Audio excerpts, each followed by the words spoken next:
Hello and welcome to Morning Brew on Politics Social. I am Graham Hughes.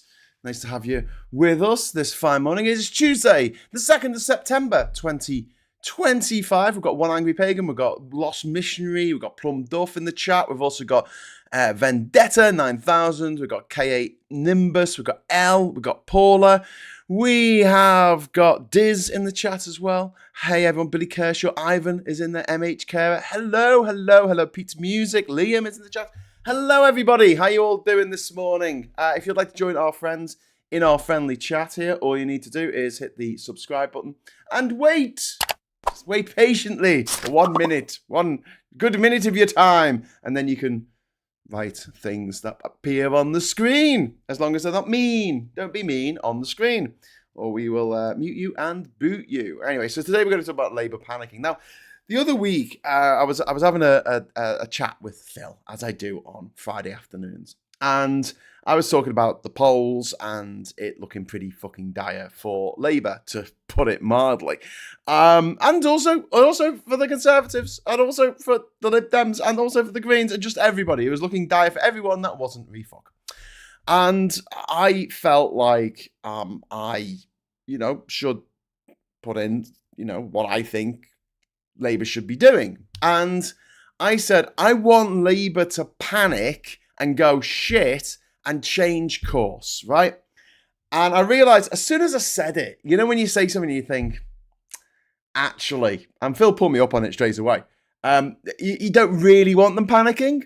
So, for instance, the Titanic, if it had ploughed into the iceberg head first, there would have been a lot of injuries on board the ship because people would have fallen over, things would have fallen on them, it would have been quite an impact.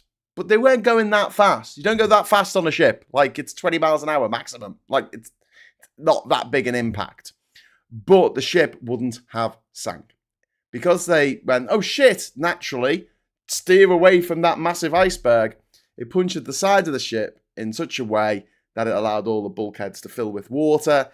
And eventually or the chambers to fill with water. That was supposed to stop it from sinking, ended up making it sink.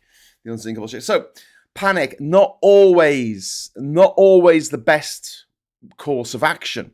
But my point was this: I wanted Labour to change what it was doing because what it's doing won't work and is unpopular.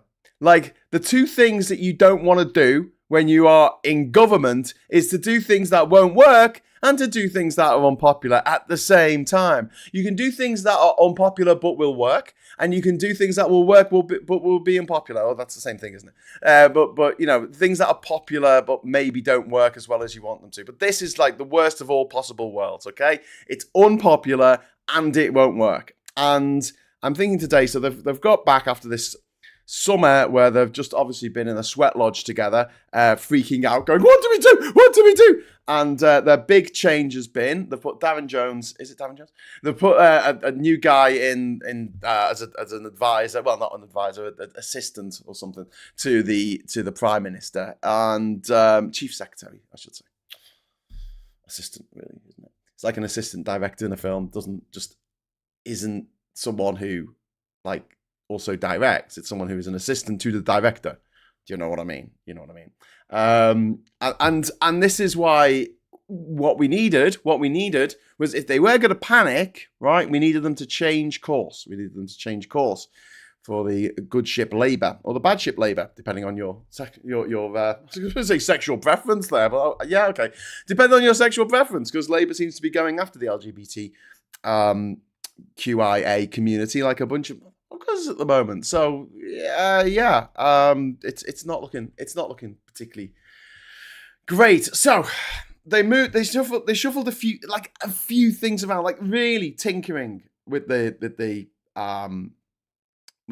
what's it called, the deck chairs, tinkering with the deck chairs on the Titanic, because moving Darren Jones into that position and then filling his old position with a guy that they brought in who until yesterday was on the board of Sex Matters. Now, if you don't know what Sex Matters is, I'm quite surprised because you follow this channel, and most people, a lot of people who follow this channel, in fact, most people have either trans or trans allies.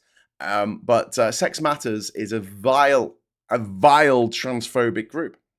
And this guy, not only private school mafia, of course, because of course, he's also was on the board of Sex Matters until yesterday. And now he's taken, I think, Davin Jones's old job at the Treasury or something. I don't know. Right. Don't come here for like facts and figures. Just come here for opinion. That's all I've got. That's all I've got for you. But yes, it's I'm just gonna look up his name because otherwise it'll annoy me that I can't remember his fucking name. Oh, for God's sake, it doesn't even come up. Good Law Project. Who pointed this out? They're the good guys. Fucking hell.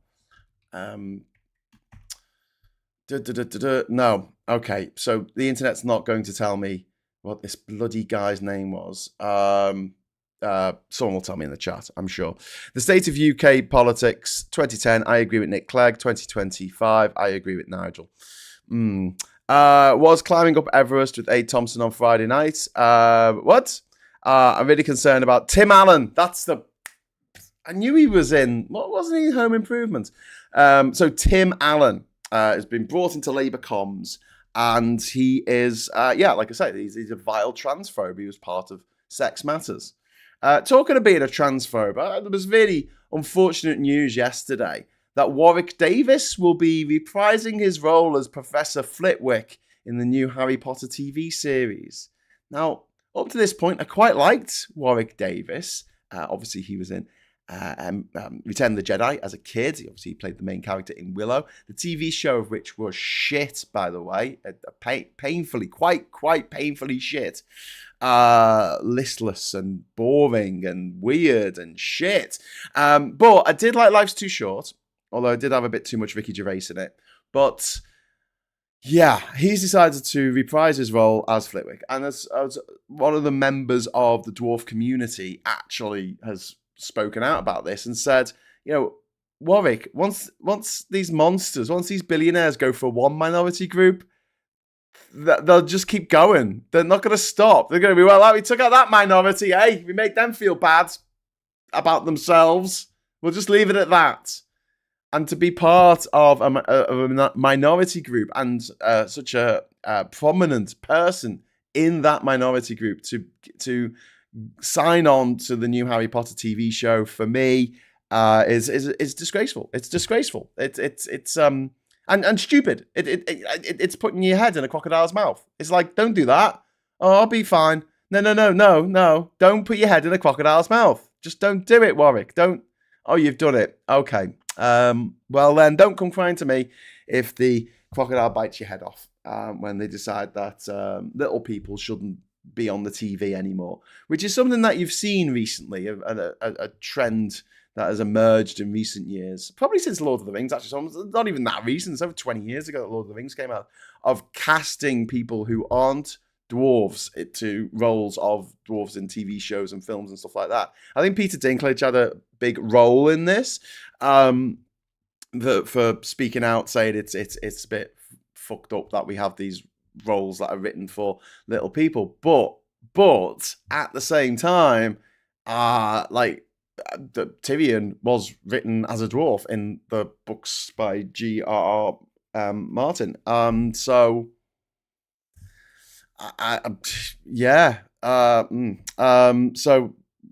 bit hypocritical, perhaps.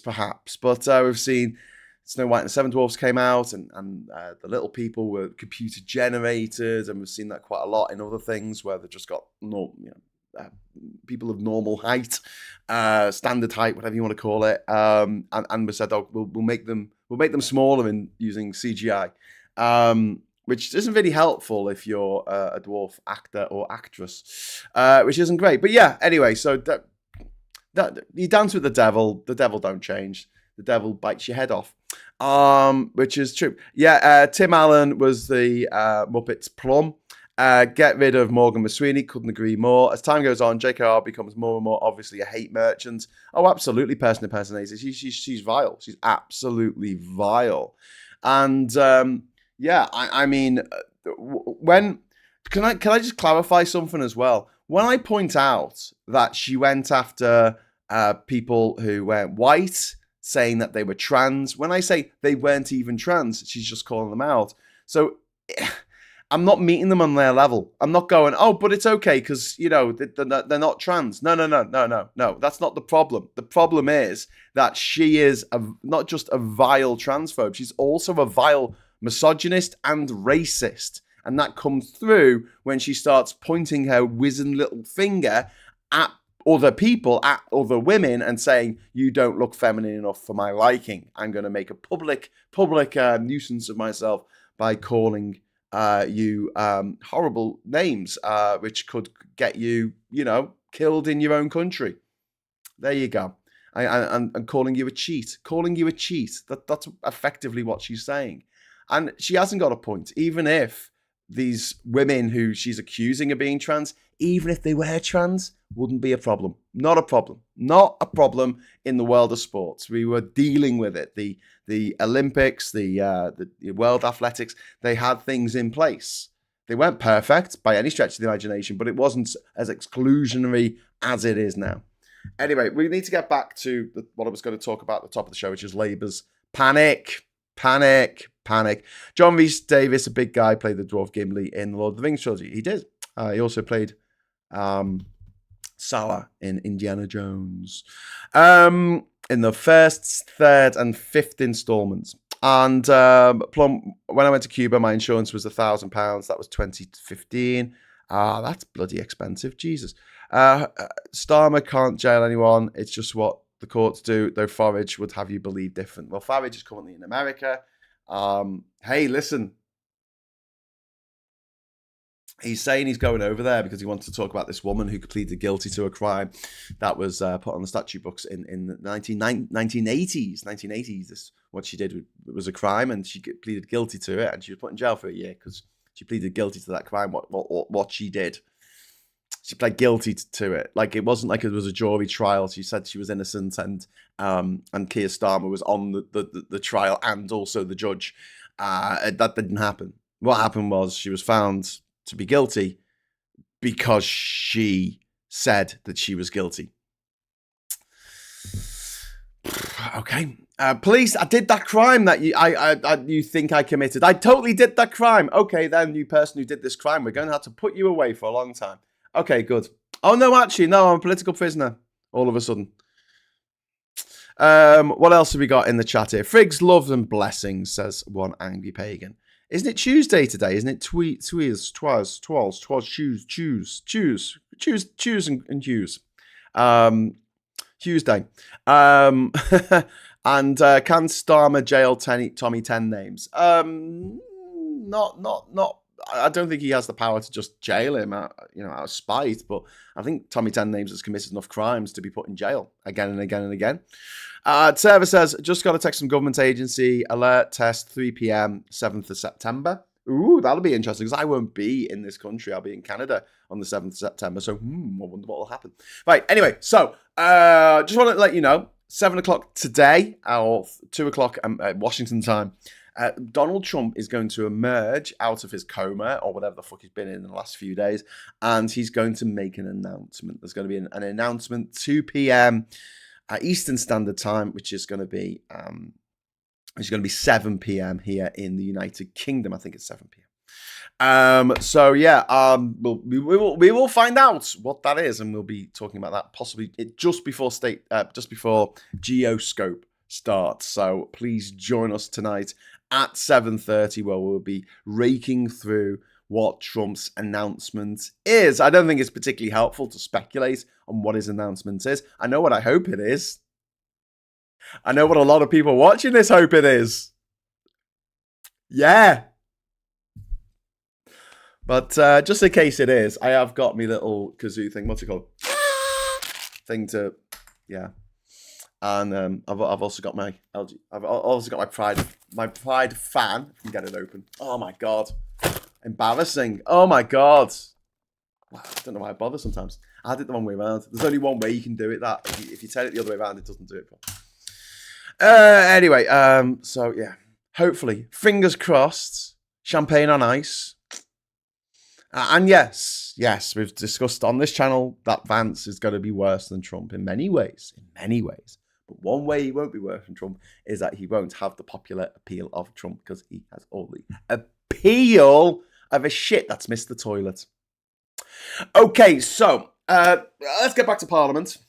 It's back to school yesterday, and Labour came back from the summer recess in a defensive panic. Call it a defensive panic. Ministers have spent the summer avoiding scrutiny while Farage filled the vacuum with anti-migrant rhetoric. Instead of setting the agenda, once again, Labour has returned and immediately lurched into an immigration crackdown. So while Labour hid in all of August, they were like nowhere to be fucking seen. Farage used slow news days to dominate the headlines with his protests over asylum seeker accommodation. And the latest polls show that if an election was held tomorrow, and yes, Phil, I know it's not going to happen tomorrow.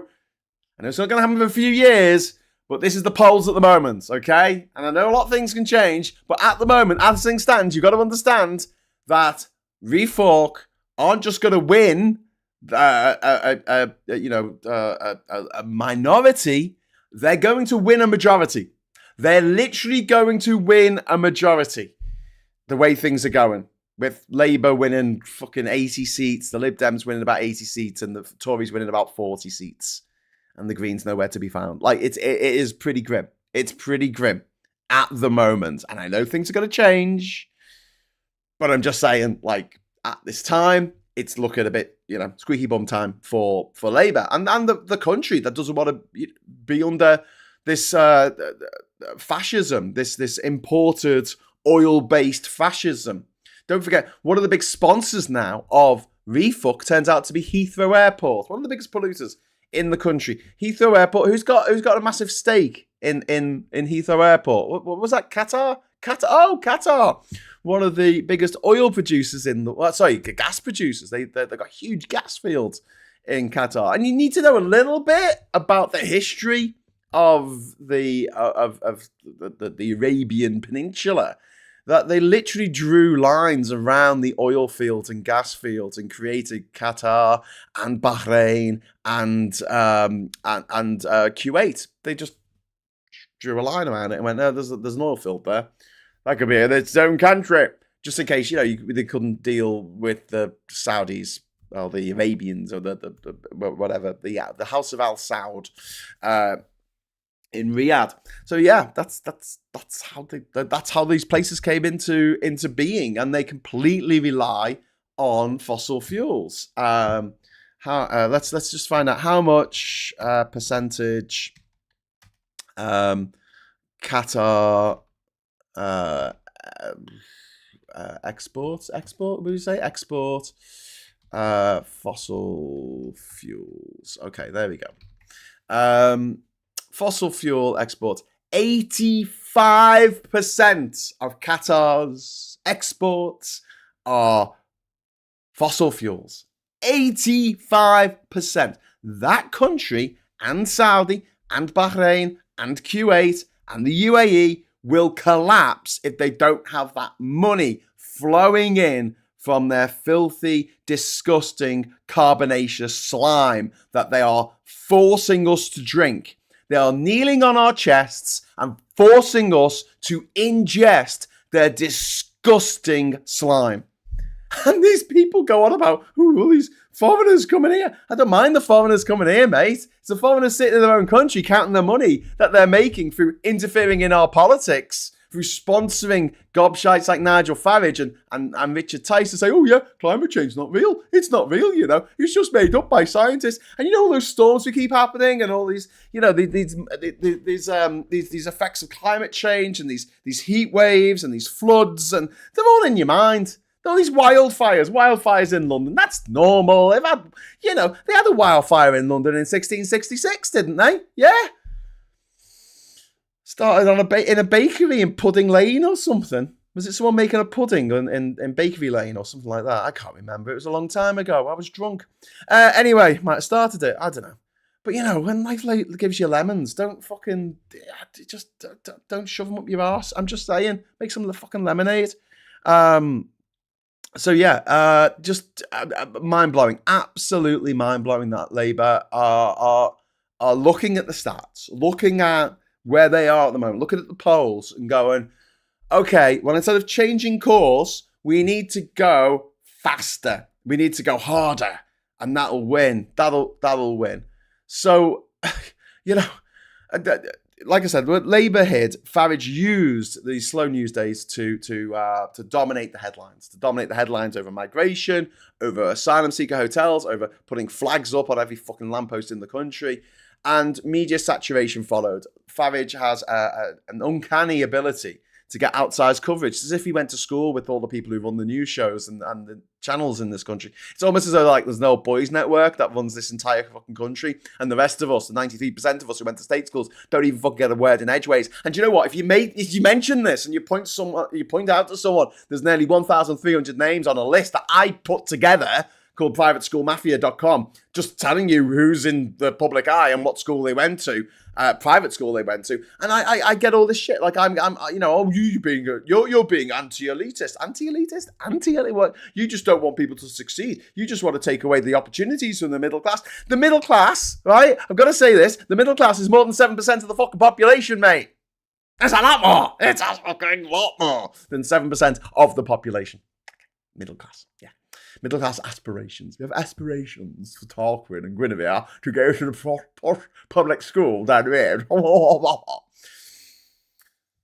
Yeah, don't dare point it out. But because of this old boy network, the ultimate old boy, he's kind of person who would do what happens in Old Boy. I imagine he is, but he'll do it knowingly. He's that vile. And I'm not talking about eating a live octopus. But yeah, he's a fucking monster. He's a fucking monster. But because of this Old Boy network, he gets an outsized level of coverage. Far beyond his actual seat or his power base. But because we have a first past the post system, they only need 31% of the vote in order to take 335 seats in Parliament. Yeah, especially if the Tory vote falls apart and the left is split between 4 different parties. You got the Labour, whether they are a left-wing party or not, well, that's up for debate. Then we've got Lib Dems, and then we've got the Greens, and then we've got Your Party, the new previous leader of Labour Party, which is busy arguing amongst itself at the moment, which is not unexpected. Not unexpected. Anyway, Viper. Ooh, Alistair, thank you very much for the £2 super chat. Hi, Graham. Needed a rant this morning. Well, you gotta get one. You gotta get one, Alistair, because things aren't looking great at the moment. Labour are like I said, my vision of Starmer at the moment. Sideshow Bob stepping on the rakes. Every time he takes another step, another rake in the face. Another step, rake in the face, rake in the face, rake in the face. Just goes on and on and on.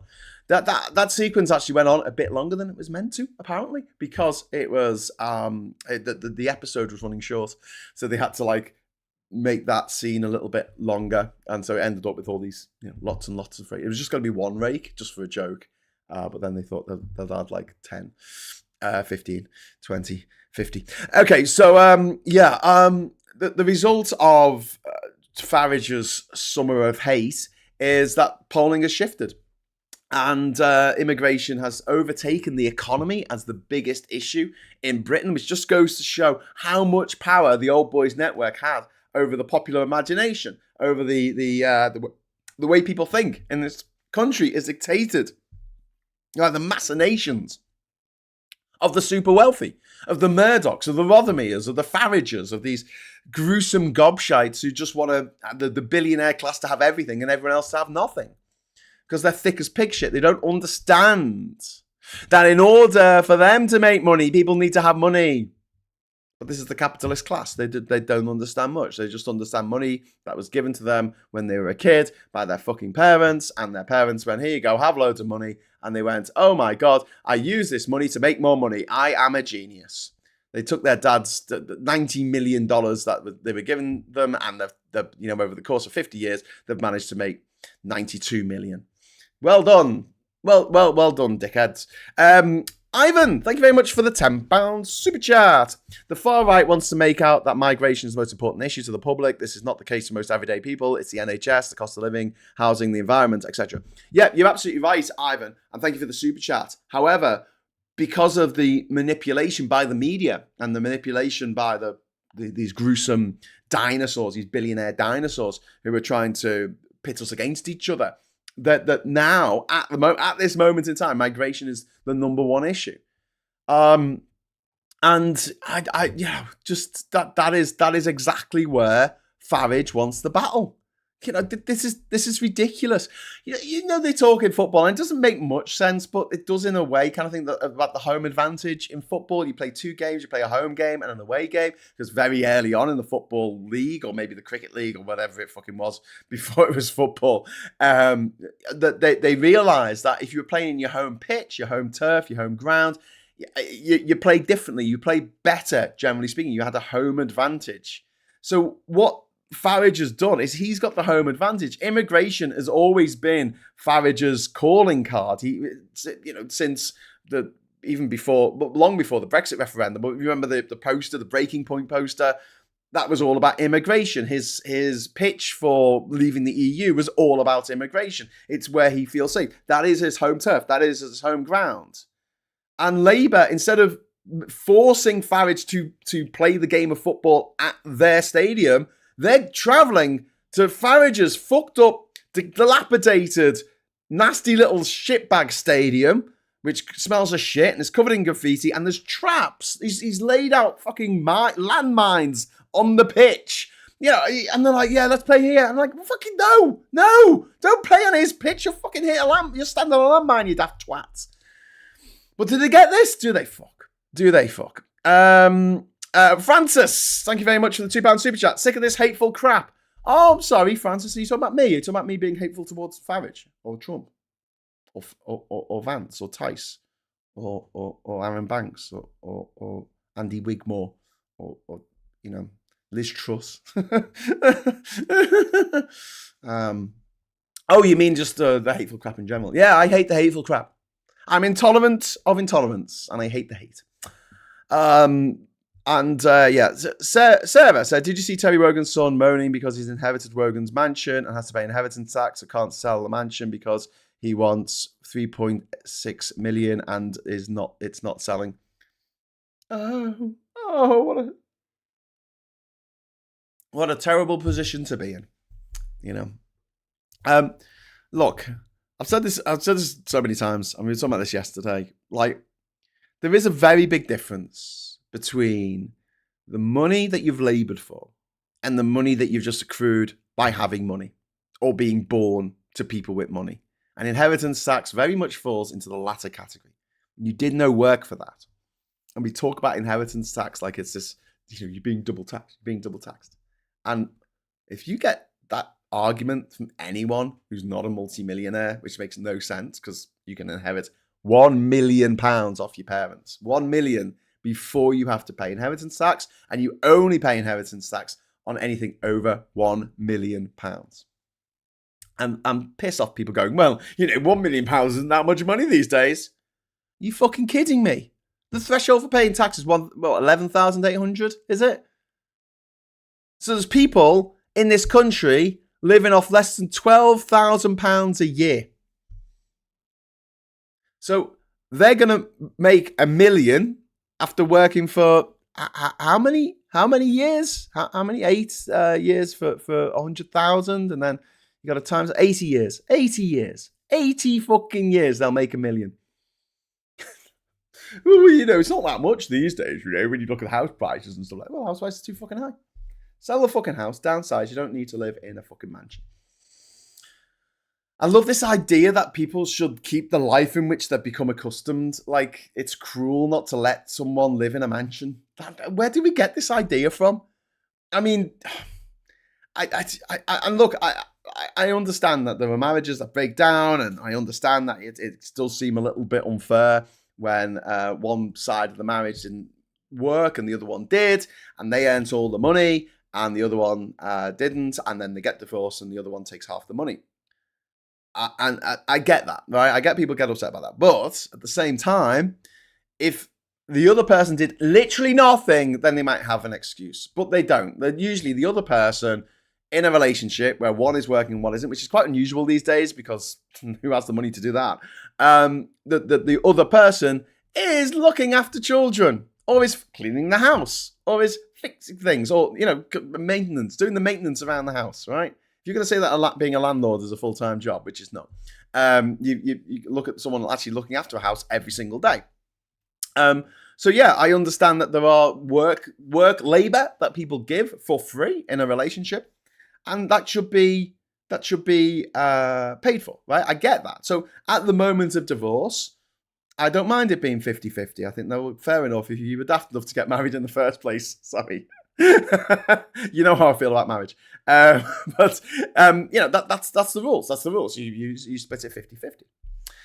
However, I do have a little bit of an issue with the idea of alimony, where people have to pay continuously to their former partner to keep them in the lifestyle to which they have become accustomed.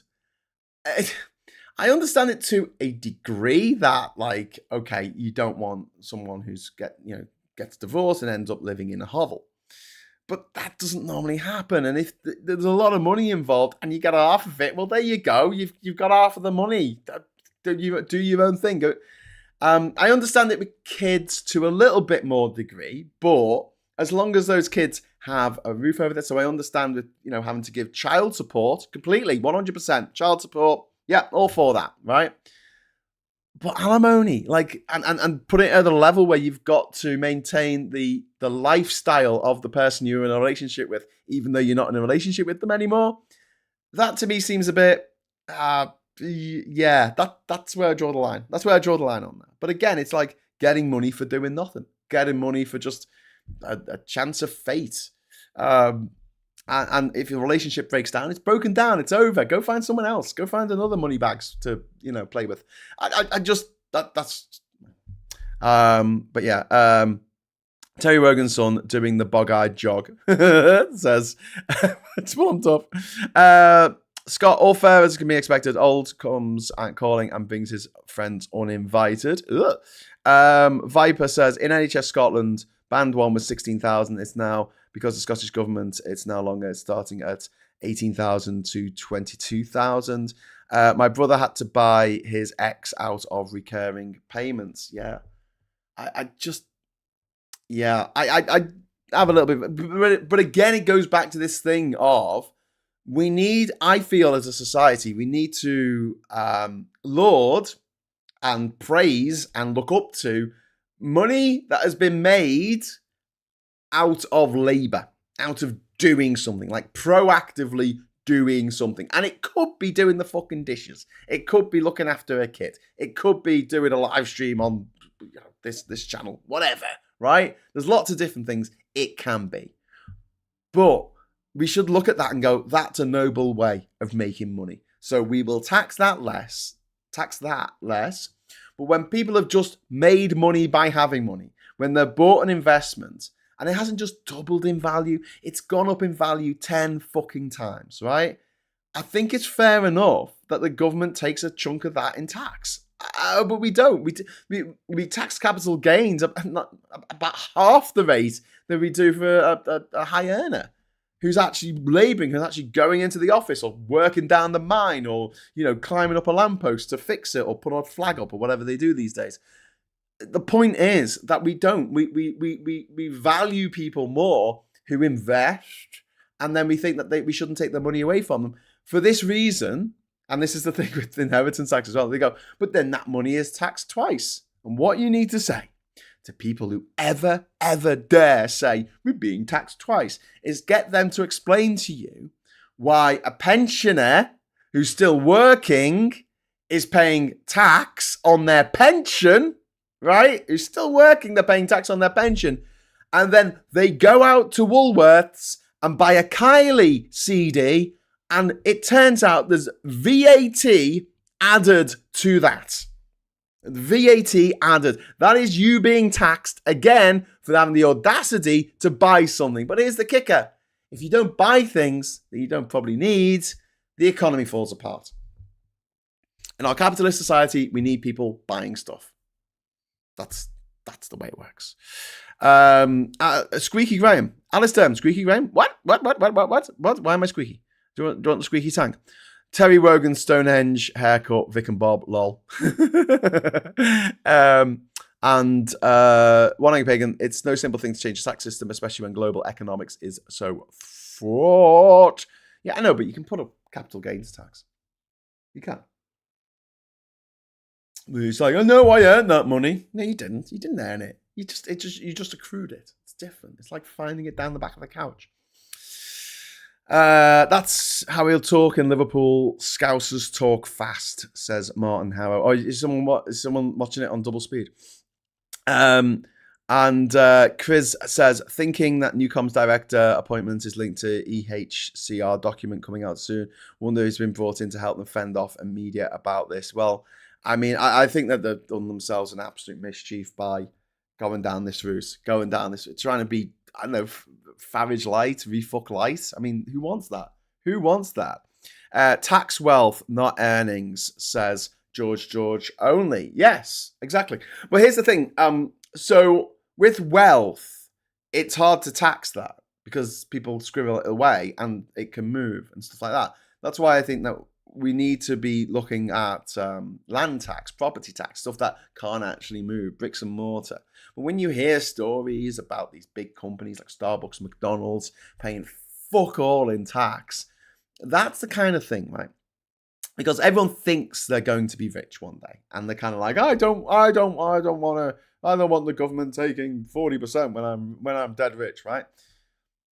But here's the thing. No one thinks they're going to be McDonald's. No one thinks they're going to be Starbucks. And you can, if you want to take the xenophobia in the air, right, and use it for good, what you do, this is very simple. You say, look at these foreign companies like McDonald's, like Starbucks, companies that are not from this island, coming over here, exploiting our workers, exploiting us, the consumer, and not paying their fair share in tax. And get that fair share right out, okay? Because at the moment, these big conglomerates pay fuck all. Even Google Daddy, who runs this platform, they don't pay their fair share of tax in this country. They do not. I do.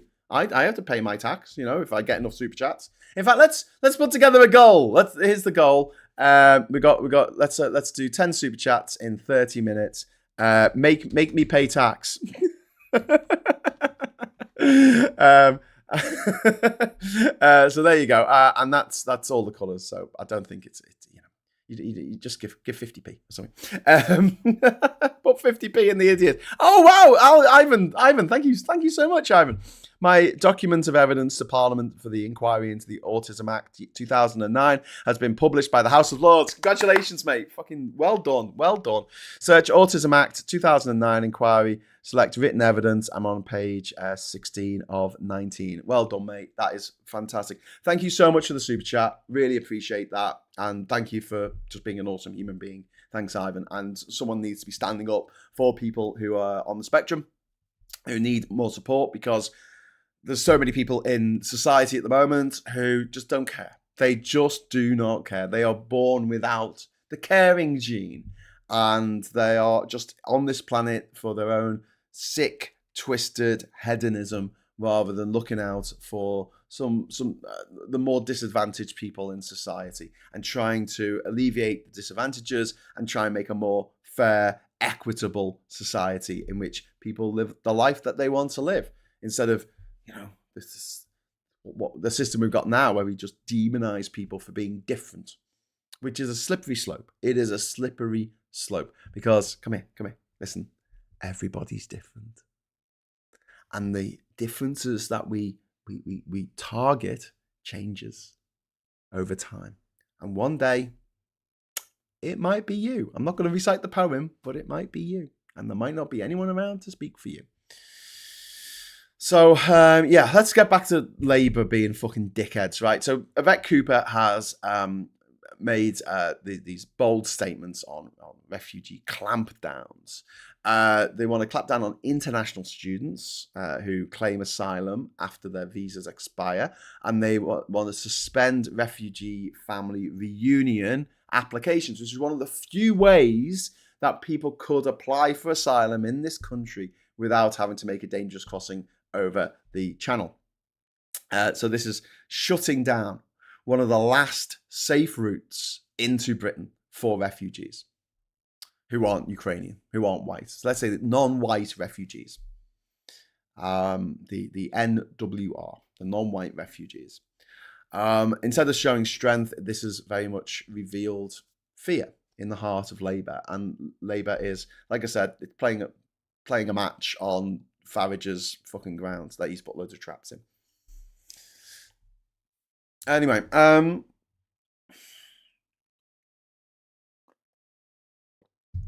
like imagine like they're running towards the goal and then like there's a tripwire fall over the tripwire, things explode. That's what he's got set up. That's what Farage, Britain Trump has got set up. So Cooper said she would stop international students from abusing the system, the abusing the asylum system by applying after visas expire. In reality, very, very, very few students do this, and those who do often have genuine cases, like political changes in their home country while they've been students here, which is understandable. If you're studying a PhD and you're here for 5 years, and then your 5 years expires, and suddenly you have a strongman dictator in charge who's going to kill anyone who went to university, like what Pol Pot did. Good reason not to go back.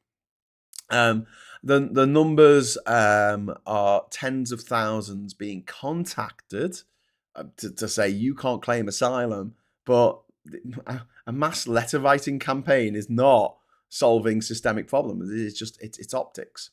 Miss Paula Thomas, thank you very much for super chat. One of 10, I hope. Maybe we'll get some confetti. Wealth can only become if Gove allow it to move. Sorry, Gov. Yeah, wealth. If it's sitting in someone's lair, and they're lying on top of it like smog, there's not much you can do. But when money moves, that's when you can jump in and say, hey, whoa, give some of that, give some of that. And a national campaign to get corporations to pay their fair share.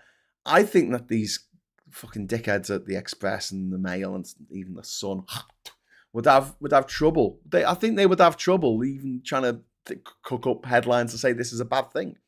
McDonald's forced to pay more tax. Yeah. Now they're taxing clowns. Now they're taxing evil, demented clowns. Who thought having a clown as a mascot was a good idea? A clown, people. A clown from the 1950s. That makes it even scarier. Anyway. Fantastic. Martin, thank you very much for the £10 super chat for the 50p in the idiot goal. Yes. Thank you, Martin. You are a beautiful person. But yeah, we talk about tax. Like, if you give a super chat, obviously Google takes a chunk of that. And they don't seem minded to give a chunk of what they take from me to the government. Whereas if I earn over 11,800 a year, whatever it is, I'm just going to look it up because I don't want to be repeating tax or income tax threshold. UK personal allowance. It's 12,570. So there we go. And then it's between 12,000 and 50,000 is 20%, 50,000 to 125,000 is 40%, and over 125,000 it's 45%. I think it should be a lot more than that. I think it should be done as an escalator. I don't think there should be a hard cut at £50,270 from 20% to 40%. I think that's madness because you have people who are earning £51,000 a year who are paying 40%, and people who are earning £50,000 a year on 20%. What? hang on, make the maths math for me. Can someone work this? How does this work again? Someone explain it to me.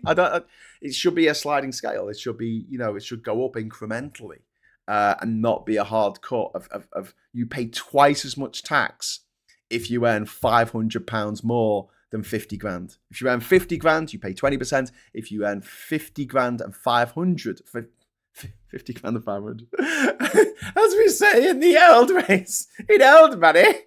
It's like French, isn't it? When you're trying to, you say, yeah, it's 420s, 10, 8. Hang on, let me just work this one out in my head. Was it 98? If you're earning 50,000, you pay 20% tax. If you're earning 50,500, you pay 40% tax. What? And what that does is allows employers to suppress the wages of the people working for them, because they know that if they go into that higher tax bracket, they're going to be earning in real terms a fuckload less, like literally £10,000 less than otherwise. That's a fair chunk of money not to be earning. The people are loath to ask for a rise, because you've got to jump another 10 grand to make it worthwhile to do that. It's more than 10 grand, isn't it? Well, we had a super chat from Kizilvan. Hello. Thank you very much for the £2 super chat. Thank you. Ranting better than coffee for starting the day. Yeah, I agree. Anyway, tax bans, absolutely, man. There should be an escalator going up to 95%. Like what they had in the 60s, when it was, the air was free, the water was nationalised, the houses only cost £2.50. And now they're worth $1 million. Isn't that nice? Isn't that progress? And these people sitting there thinking that they're like Jordan Belfort. They think they're the Wolf of Wall Street because they bought a house many moons ago and now it's worth loads more. What a canny investor I am. Now, mate, dumb luck. Dumb fucking luck. That's what you got. Anyway, Francis, thank you very much for the £2 super chat. That's very, very kind of you. No message, but thank you very much. Yes, you only pay the higher rate on the extra 500. Oh, yeah, that's a good point, Mr. Paula Thomas. Sorry, I should point that out. Yes, it is the higher rate. Okay, fair enough. Yeah. So you pay 20% on the first 5. So I'll shut up now. Can I just delete the last 5 minutes of me ranting about some bollocks? Do you know what this is? I've never earned that kind of money. How does this system work again? I still think it should be an escalator. I think it should just go up and up to 95%. But 95% above a certain rate. So you wouldn't, if you earned £1 million in a year, you wouldn't actually only just get 50 grand to play with. Do you know what I mean? 95%. 95%. That's what we had in the 1960s. Thank you to the chat for keeping me on the straight and narrow there, on tax basis. One day, my friends, I will get my head around it because I'll have to pay that much. One day. I hope. At some point in my life. God, imagine making that much money. Imagine making 50 grand a year. Fucking hell. The shit I'll do. I'll be making short films. I'll be making feature films with that. Anyway, shooting them on an iPhone. Not an iPhone, Samsung. Okay, so breaking down Yvette Cooper's announcements. Let's get back to what I'm supposed to be talking about. It's getting late by tax. How embarrassing. Anyway, good job no one's watching. Cooper said she'll stop people abusing the asylum system. But family reunion is one of the only safe legal routes left open for refugees. Suspending it means citizens from war zones like Afghanistan, Sudan, Libya, Iran are left separated from their parents, trapped in unsafe camps. Charities like Safe Passage and the Joint Council for Welfare of Immigrants have condemned it as cruel and wrong. And instead of offering solutions, it creates more desperation and pushes people towards smugglers. And, Labour wants to look tough. This is all about optics. It's not about people's welfare. It's not about doing the right thing. It's not even doing the stuff that will actually save money in the long run. They're trying to look tough and steal Farage's thunder, but instead they look weak. Because like the Tories just look at this and they go, "Oh, the policies don't go far enough." Farage looks at it and goes, "It doesn't go far enough."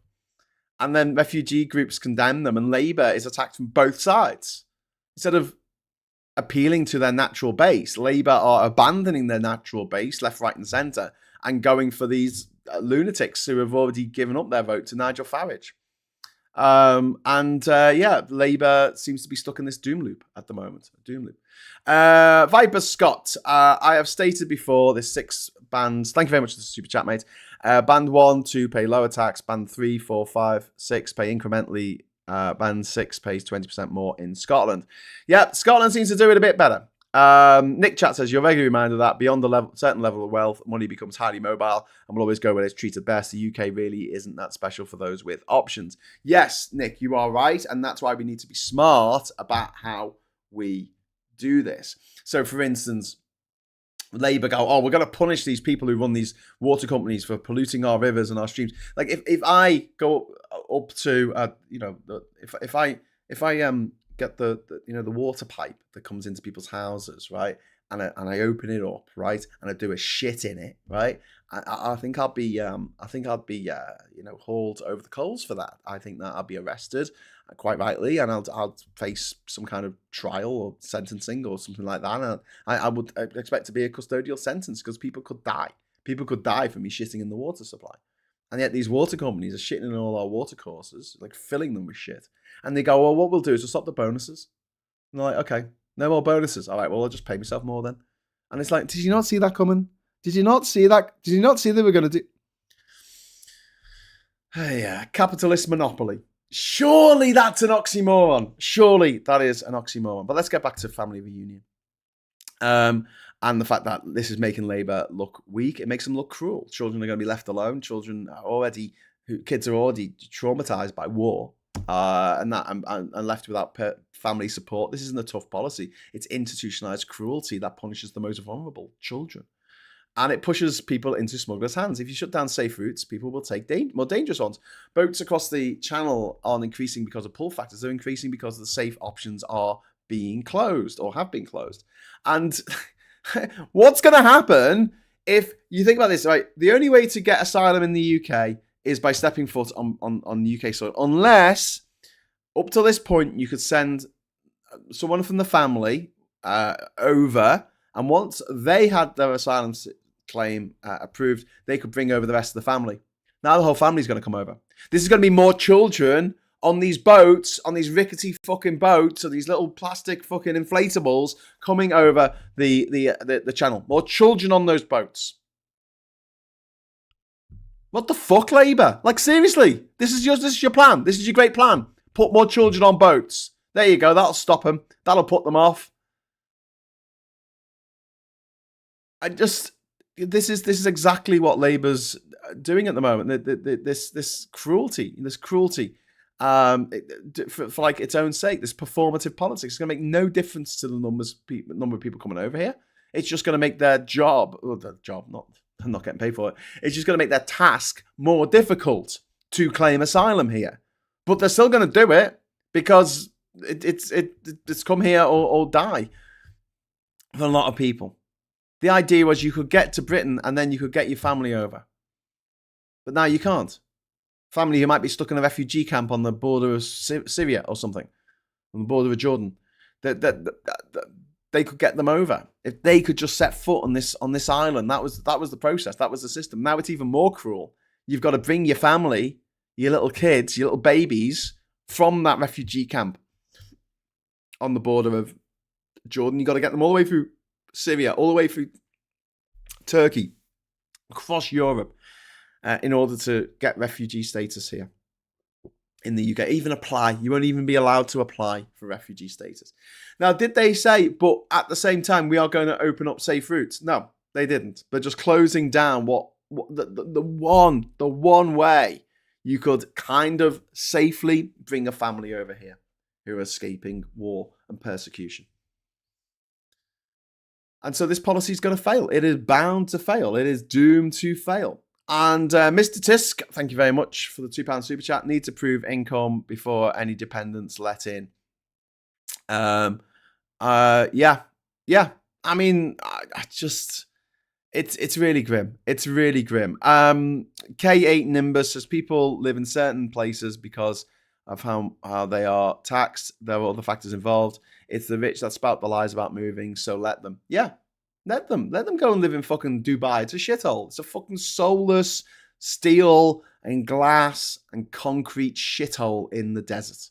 It's horrible. It's Las Vegas for even bigger twats. Like, Dubai is horrific. Like, Dubai is not a nice place. It's not a nice place.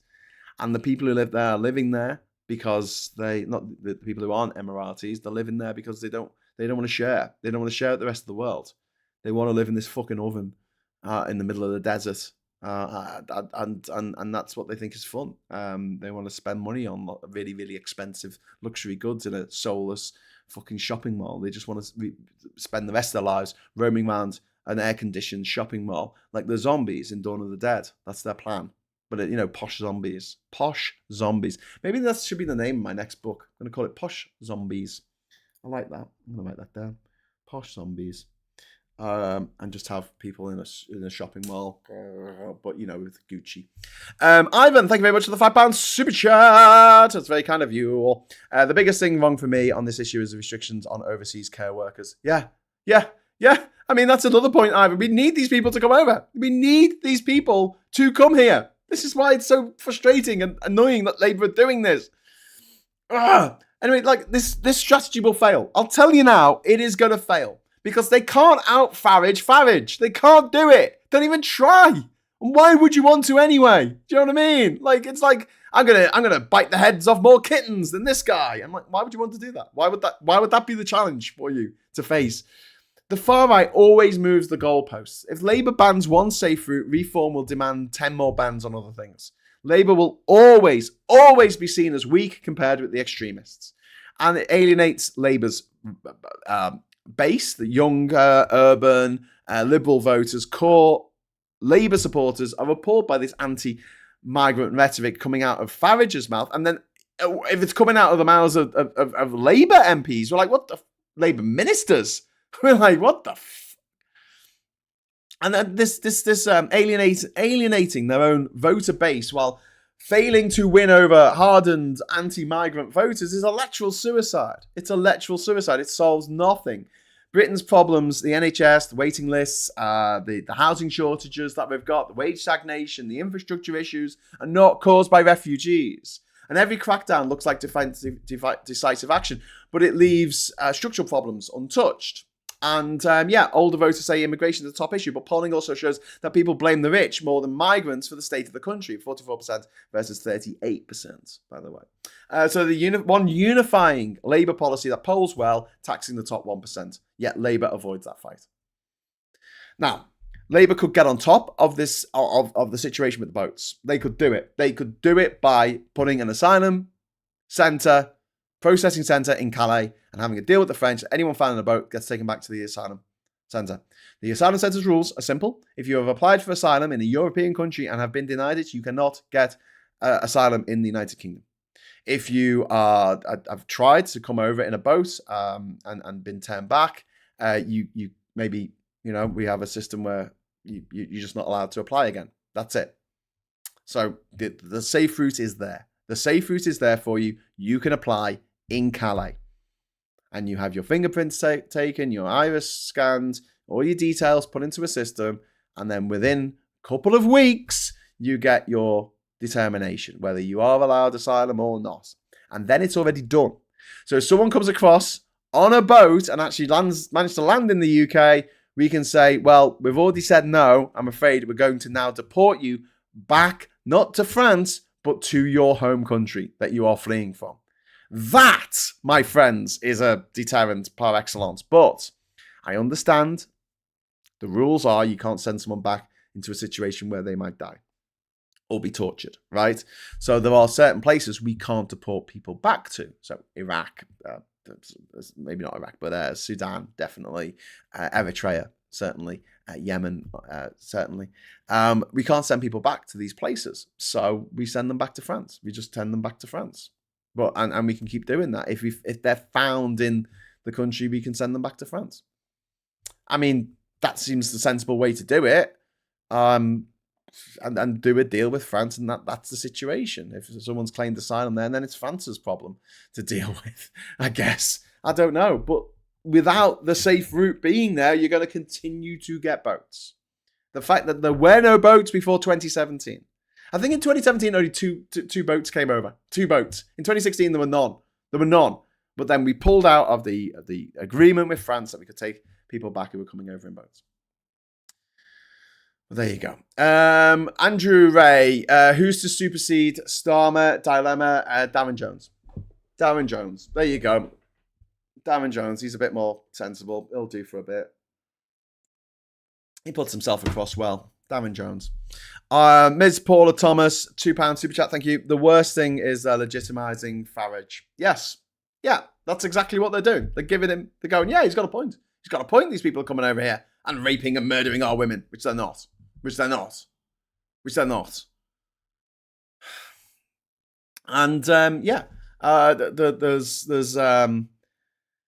the fact that Labour is not going after the corporations for tax, and not going after the wealthy 1% for tax, and making that their big tentpole thing that they're doing.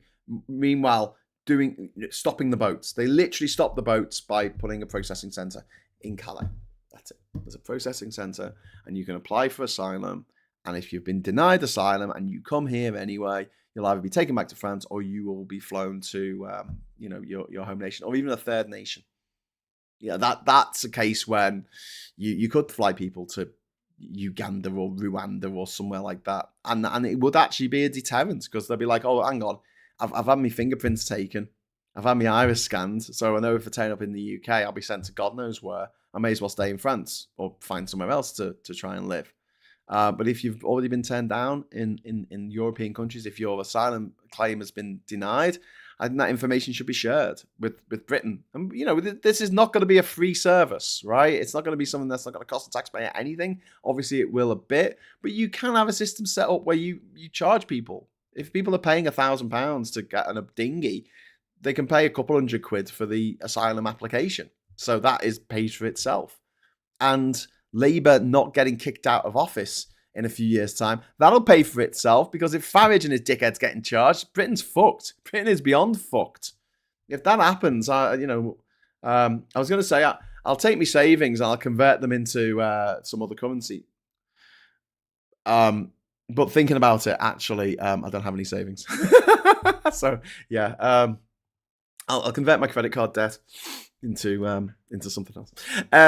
George only, thank you very much for the £2 super chat. Labour think they're playing Farage at his own game. Yeah. And George says in an earlier chat there, but they don't understand how that principle works. Thank you very much for getting us to 10 out of 10 there, George. And we have had confetti, I believe, in the chat. So well done, everyone, for that. Confetti is always welcome. It's always welcome on these live shows.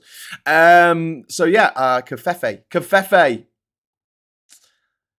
Why did it take me so long to think of that? Anyway, so Labour's alternative, right? So polling shows that taxing wealthy people is popular. Even voters who are flirting with reform would prefer taxing the rich over blaming migrants. The wealth tax on the top 1% was one of the most popular Labour policies seen in research done by Persuasion. Yet Labour flinches from it. Labour's like, I'm not doing that. I'm not doing that because it offends their donors and the elites and the private school mafia that run everything, the old boy network. And they could use this money to, build social housing and address overcrowding and affordability. They could fund the NHS properly and reduce resentment towards migrants. But instead of parroting Farage, Labour could be leading on fairness, justice, economic reform, and also celebrating migration, saying, listen, guys, we need this. This is a good thing. This is a good thing, because the narrative that migration is a bad thing is a very Farage way of looking at things. All migrants are bad, even though the people coming across in boats are asylum seekers. The vast majority, 75% of them, are genuine asylum seekers, fleeing war and persecution, who may have a historical, familial, or linguistic link with the UK. But then you've got, the fact that only 4% of all migration in this country is through irregular means. 4%, that's it. It's a tiny, tiny number. It wouldn't even fill Wembley Stadium. It's a tiny number. Whereas the people coming here who are given visas to come here should be celebrated. And that's how you do it. You say, look at all the good news stories that came about because of migration. And then if Farage tries to go, you say, well, you married a German woman. That was a migrant coming here to this country. Obviously, that marriage didn't work out because he's a slimy little bastard who was having affairs. God, that's disgusting. Imagine, like, how does a man who looks like that get more than one woman in the first place? Never mind two. Oh, money. Yeah, sorry, money. Yeah, money. Yes, I do judge people. I do judge people for that. What's this? Tommy Lee, DJ is a good communicator, comes across as genuine, and in my opinion, passes the would you go out for a pint with them test. Yes, same here. That's why it was a sensible option. And I think he has the ability to form images in his head. Not that that should be a bar to high office, but it does. When I found out that Starmer has a syndrome that means he cannot form mental images in his head, a lot of things make sense. The reason that he's so, he behaves so retrospectively, like he reacts to things. He is a very, reactionary means something different, I guess, in the context of politics, but his natural instinct is to react to things that are happening rather than have the imagination to drive a future that we want to get to, because he can't make mental images in his head, apparently. It's something he can't do. And you know what? Not his fault he can't do that. Not his fault at all. And I'm not saying that, no one who has particular mental health issues, because some of us here have mental health issues as well. But I'm just saying, for that role, for trying to put forward a vision for this country that we can get behind, a guy who can't have visions, probably not the best person to be in charge at the moment. And this is why I think that we've got issues. We've got serious issues here. Instead of parroting Farage, we need to lead the way. We need to give a vision. We need to give a vision for the people, for the future of this country, one that is positive and awesome and cool. And part of that vision means welcoming migrants. It means welcoming land reform and solar panels and wind turbines and making our own great British energy. Having that vision, saying, isn't this much better to make our own energy and it only costs 50p for a fucking year, right? Isn't that better than buying this toxic carbonaceous slop, slime, rocks, gas, toxic gas from the fucking Saudis and the Qataris and the Emiratis and the Kuwaitis and the Bahrainis? Like, let's not do that. Let's not do that thing. Okay? Not that I'm dissing necessarily everyone who lives in the Middle East, but those countries are not exactly leading lights for liberalism and democracy and freedom of the press and freedom of expression and freedom of sexuality. These are countries where people in Saudi Arabia are still put to death for being gay. Put to death. And we're letting them have the fucking World Cup? Are you fucking kidding me? Yeah, like let's have a positive view of the future, right? Set out by Labour, right? Or the Lib Dems or the Greens or whoever, a positive. And this is the thing that when Zach Palance becomes leader of the Greens, which I think he will do, I hope he does this. I hope he sets out a positive future for Britain. Because one of the problems that we have on the left, and we keep doing this, it's like the definition of madness, isn't it? Doing the same thing and hoping for a different result. We keep on saying, this is a bad thing, this is a bad thing, while not offering a solution, not offering a positive vision. So, for instance, I often think about the May Day protests. Remember this 25 years ago? On the 1st of May or the May Bank holiday or whatever, people would go out in London and smash up McDonald's, right?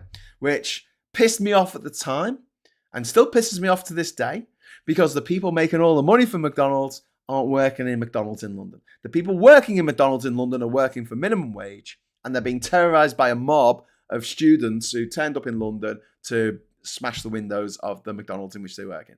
The CEOs, the money people, they're on a luxury yacht, literally on the other side of the planet. They're not having to clean up the glass, okay? So I had a problem with these protests, these riots, these May Day riots, and they did them every year for 2 or 3 years, right? Fundamentally, because it didn't go after the right people. It didn't go after the people who deserve to be gone after for being corrupt and greedy and evil. But also, for me, it looked like there wasn't a thing they wanted. Like, it wasn't a positive thing. It wasn't like stay in the EU, right? It wasn't tax the rich necessarily. It was capitalism bad. Okay, capitalism bad. What do you want to do? What do you want to do about the fact that capitalism is bad?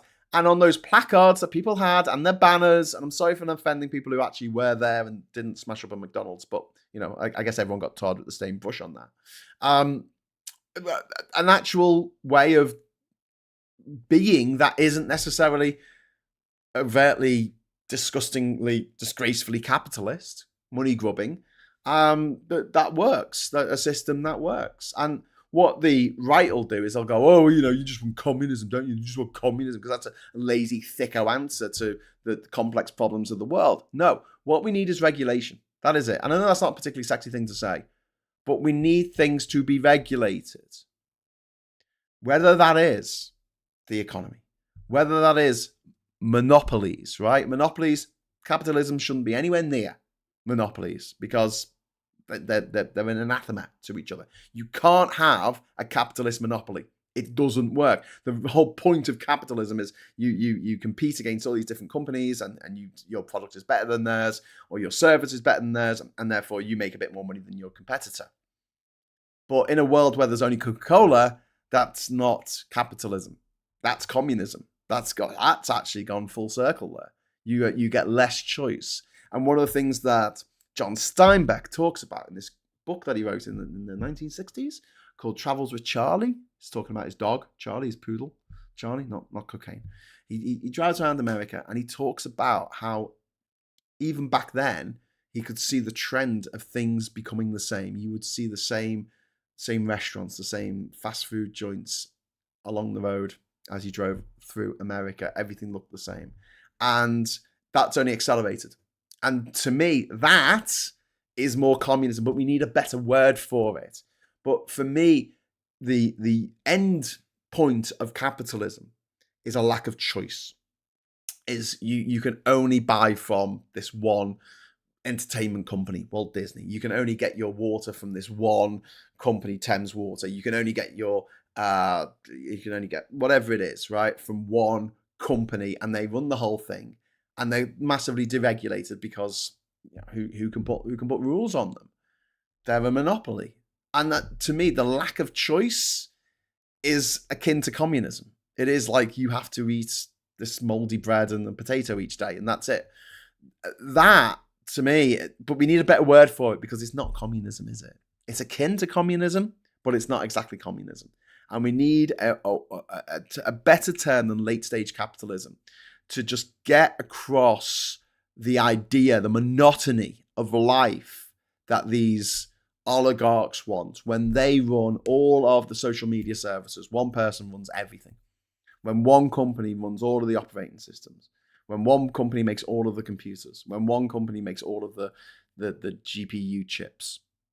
That's the way we're heading, and that's something where regulation needs to be brought in. We need the Monopolies and Mergers Commission. We need the Antitrust Commission in America. We need these companies broken up into constituent parts, and we need regulation in terms of what they can get away with. Otherwise, you have another Monsanto with its fucking Agent Orange being sprayed all over crops and giving people fucking cancer.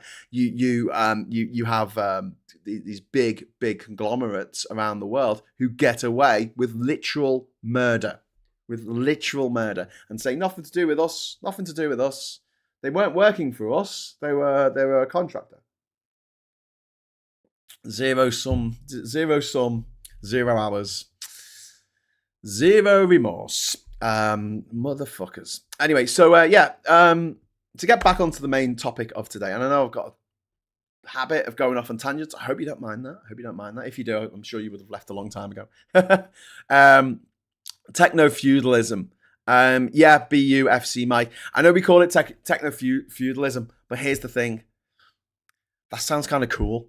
Like, I know it's not. I know it's fucking awful. I know it's horrible. But because you put the word techno before it, it sounds like steampunk. Do you know what I mean? Like, it does sound like the word steampunk. Techno-feudalism, steampunk. Yeah. So that's difficult. So if we can come up with a term that sounds horrible, that sounds like not fun, not exciting, techno-feudalism, hey, that sounds like you might go to a rave dressed as a medieval peasant. Yeah, do you know what I mean? Like, it might be a good time. It might be, glow sticks at dawn, baby. Oh yeah, now I'm feeling it. Like, do you know what I mean? Like, I do think that maybe someone will come up with a good term in the chat to call it. But it's one of these things that I think that the English language is a fucking incredible language because we have so many different terms for the same thing. Thesauruses are like this fucking thick. Right? And as a result, we have different ways of getting to, like, I think of Roger's Profanosaurus in the Viz, right? That's a fucking magnificent institution of British comedy, where it's just people making up there's synonyms for stupid things, right? And then we need that. We need a synonym for late stage capitalism, techno-feudalism. That sounds really grotesque. That sounds awful. That sounds like it's not going to be fun in any way. So we need to take the word techno out of it. I always liked in Red Dwarf that he called, when he went back in time, his younger self, Lister's younger self, kept on going on about crypto-fascism. It's so crypto-fascist. And now we have literal crypto billionaires who are fascists. They are crypto-fascists. It's just so good. George, thank you very much. Monopolism. That's the closest word I can think of. It is monopolism, George, but I don't know if that's the right word for it because that sounds like we have a game of Monopoly. Maybe monopolism is someone who keeps winning at Monopoly. And then K8 says, we need media regulation, including people like Bezos and Zuckerberg and Musk having control broken up. Yes, couldn't agree more. Ball says, I often think how Cadbury's acquisition by Kraft was a pre-2010 removal of a UK corporation tax contributor. Britain's inability to keep companies paying in this country is part of the issue. Yep, and Kraft at the time was owned by what? Philip Morris, who are a tobacco baron. Yeah. Tobacco company. Philip Morris owns Kraft. They used to. I don't know if they do anymore. Being sold to a chemical company. It's monocapitalism, says, or mon-capitalism. So I think it's monocapitalism. Thank you very much for the super chat there, Paula Thomas. Yeah, but it doesn't sound grim enough. I mean, the thing is, the good thing about the word communism, it works as a boogeyman for so many people who don't really take an interest in politics, don't know anything about socioeconomic factors or geopolitics or anything like that. They just say, communism doesn't work. They know it doesn't work. They just go, yeah, it doesn't work.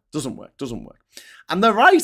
It doesn't work. Sorry to upset any communists watching this, but like every time we tried it, it never worked. And you could argue that every time we tried democracy, it hasn't really worked, but it's worked a bit better.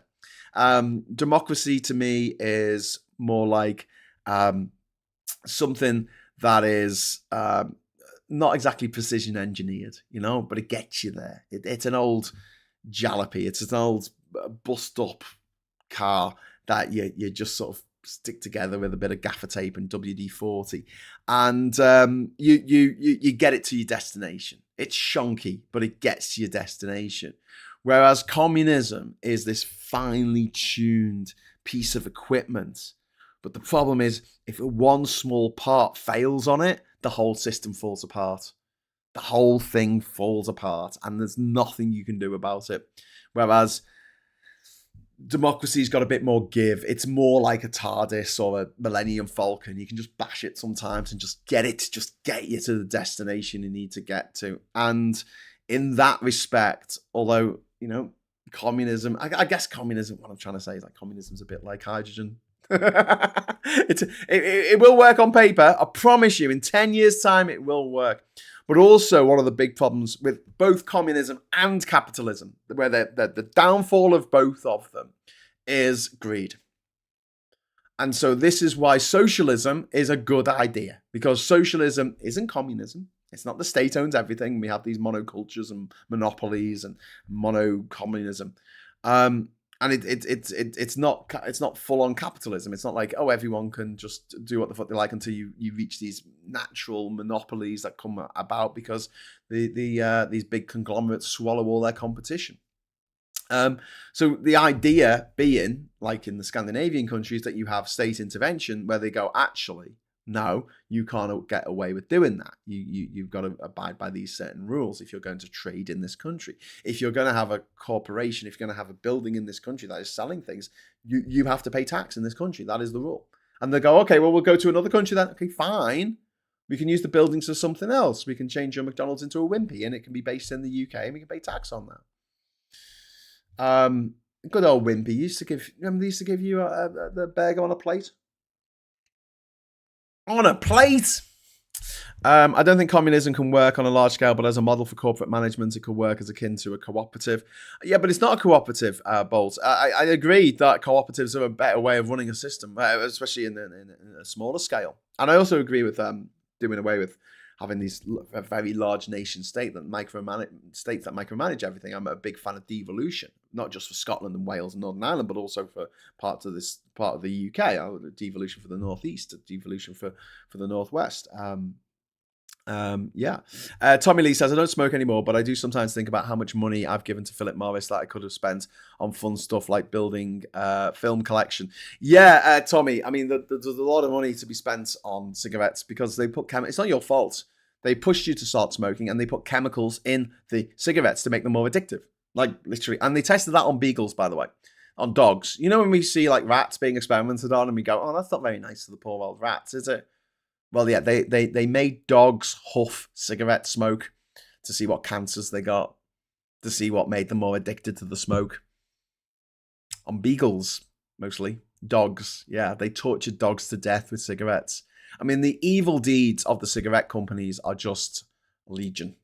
Absolutely legion. And yes, I do at this point in time, I get a little bit judgy about people who are still giving these corporations, these evil corporations, 20 quid a week, no matter what. He goes, actually, it's going to be more than 20 quid a week. No, it's not, because a lot of that goes on tax, I suppose.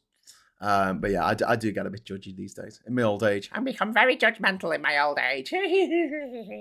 Ivan, thank you very much for talking about Super Chat. Capitalism and communism are both bad, but for different reasons, obviously. I'm a democratic centre, left socialist. Although we don't agree on everything, at least I can dissent on here, unlike on the James O'Brien show. Yeah, James doesn't like it when you dissent. Janeway. What's this? Janeway. Graham Liner's been arrested. Yes. Fantastic. Can we get a woohoo in the house? Graham he's been arrested. I'm trying to find this news here.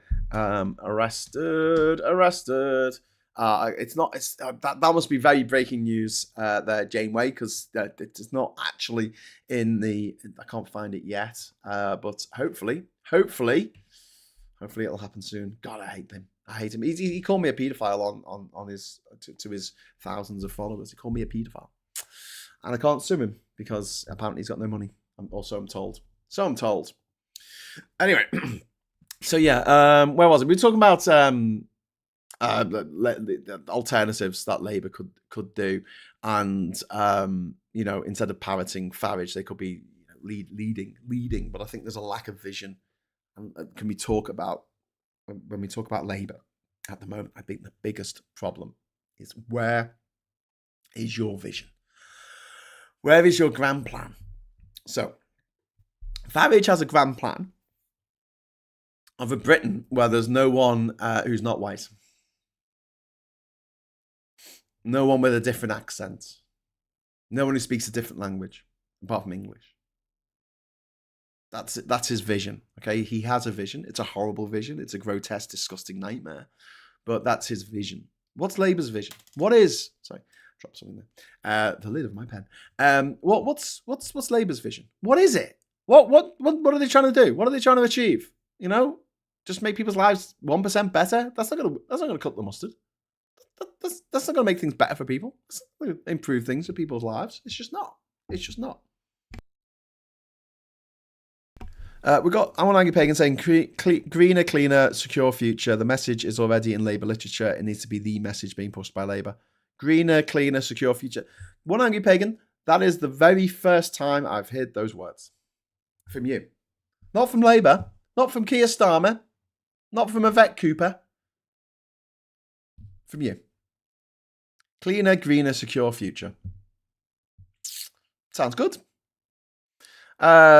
Jeff True says, total aside for anyone who needs cheering up, I saw The Roses last night, not last so much at a film in ages. I'm quite looking forward to seeing that. Benedict Cumberbatch and Olivia Colman getting divorced. But we won't go into the cinema because fucking subtitles. So we'll be waiting for it to come on TV. But yeah. The Vendetta and Fuck Angle, trans porn star, has leaked Samantha Lux's nudes in revenge for a video she made in response to his harassing of her. Oh, fucking hell. That's a bit shit, isn't it? What, Ivan, thank you very much. The £2 super chat. Farage's vision is the vision Hitler had. Yeah. Yeah, you're absolutely right, Ivan. Farage is a fucking nightmare. An absolute fascist nightmare. And he needs to be called out on it in a way that Labour just don't seem to want to be calling him out. But also, when we talk about Labour's alternatives, the big alternative is to make accessible, safe routes to the UK. There's one way to apply. If you come across here on a boat, you'll be sent back to the processing centre. There is one way to apply for asylum here. And if you don't apply for asylum and you come here, if you apply for asylum, right, and you're turned down and you come here anyway, and we find that the authorities find you, then that's it. You get either sent back to France, or if that's not applicable for whatever reason, you're sent to and you're sent back to your own country. Or if you can't be sent back to your own country because there's a war on, which would kind of mean that you are a refugee, but I digress. But if you can't go back to your country for whatever reason, then there will be a third nation who we take people over to, and make a big thing about it. Make a big, horrible fucking carnival about the fact that we're sending 3 people a year over to, I don't know, Uganda or somewhere. Uganda, where they wanted to make being gay punishable by death a few years ago because some American evangelists went over there.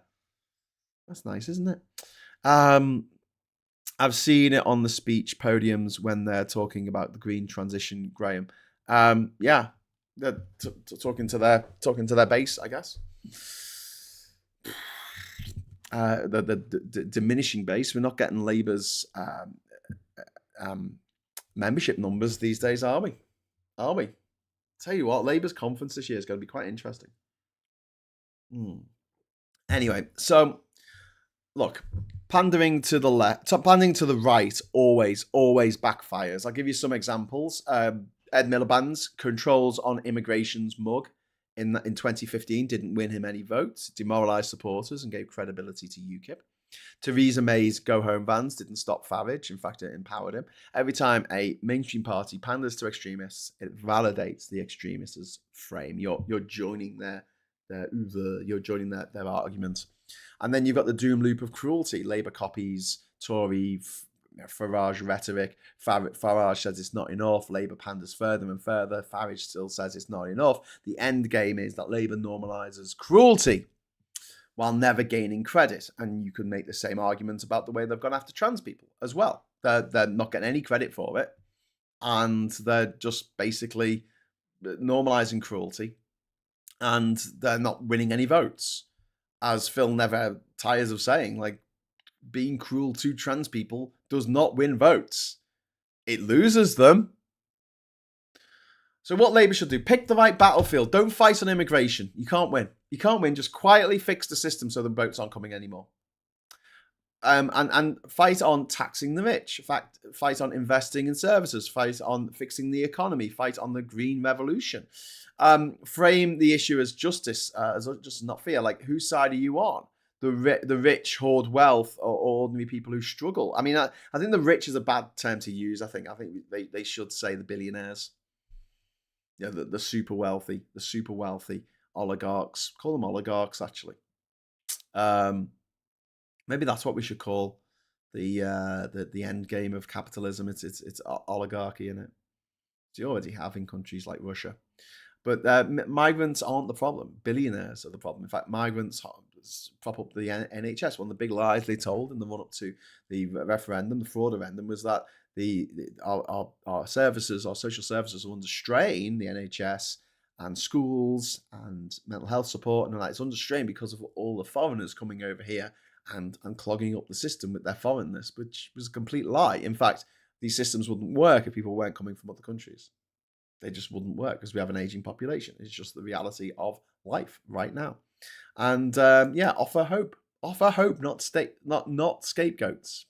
Britain is desperate for leadership that inspires. And fear and cruelty do not inspire, my friends. They don't. They just corrode. They corrode your soul. I hate that I wake up every day hoping that Trump is no longer with us. I hate that. I hate that that's how I feel now. And Farage and a bunch of other fuckers who are on a list that are written up with a little skull and crossbones on it. And I'm going to have a little fucking party when each one of those motherfuckers is not with us anymore. And I hate that. I hate living like that. I never used to, you know?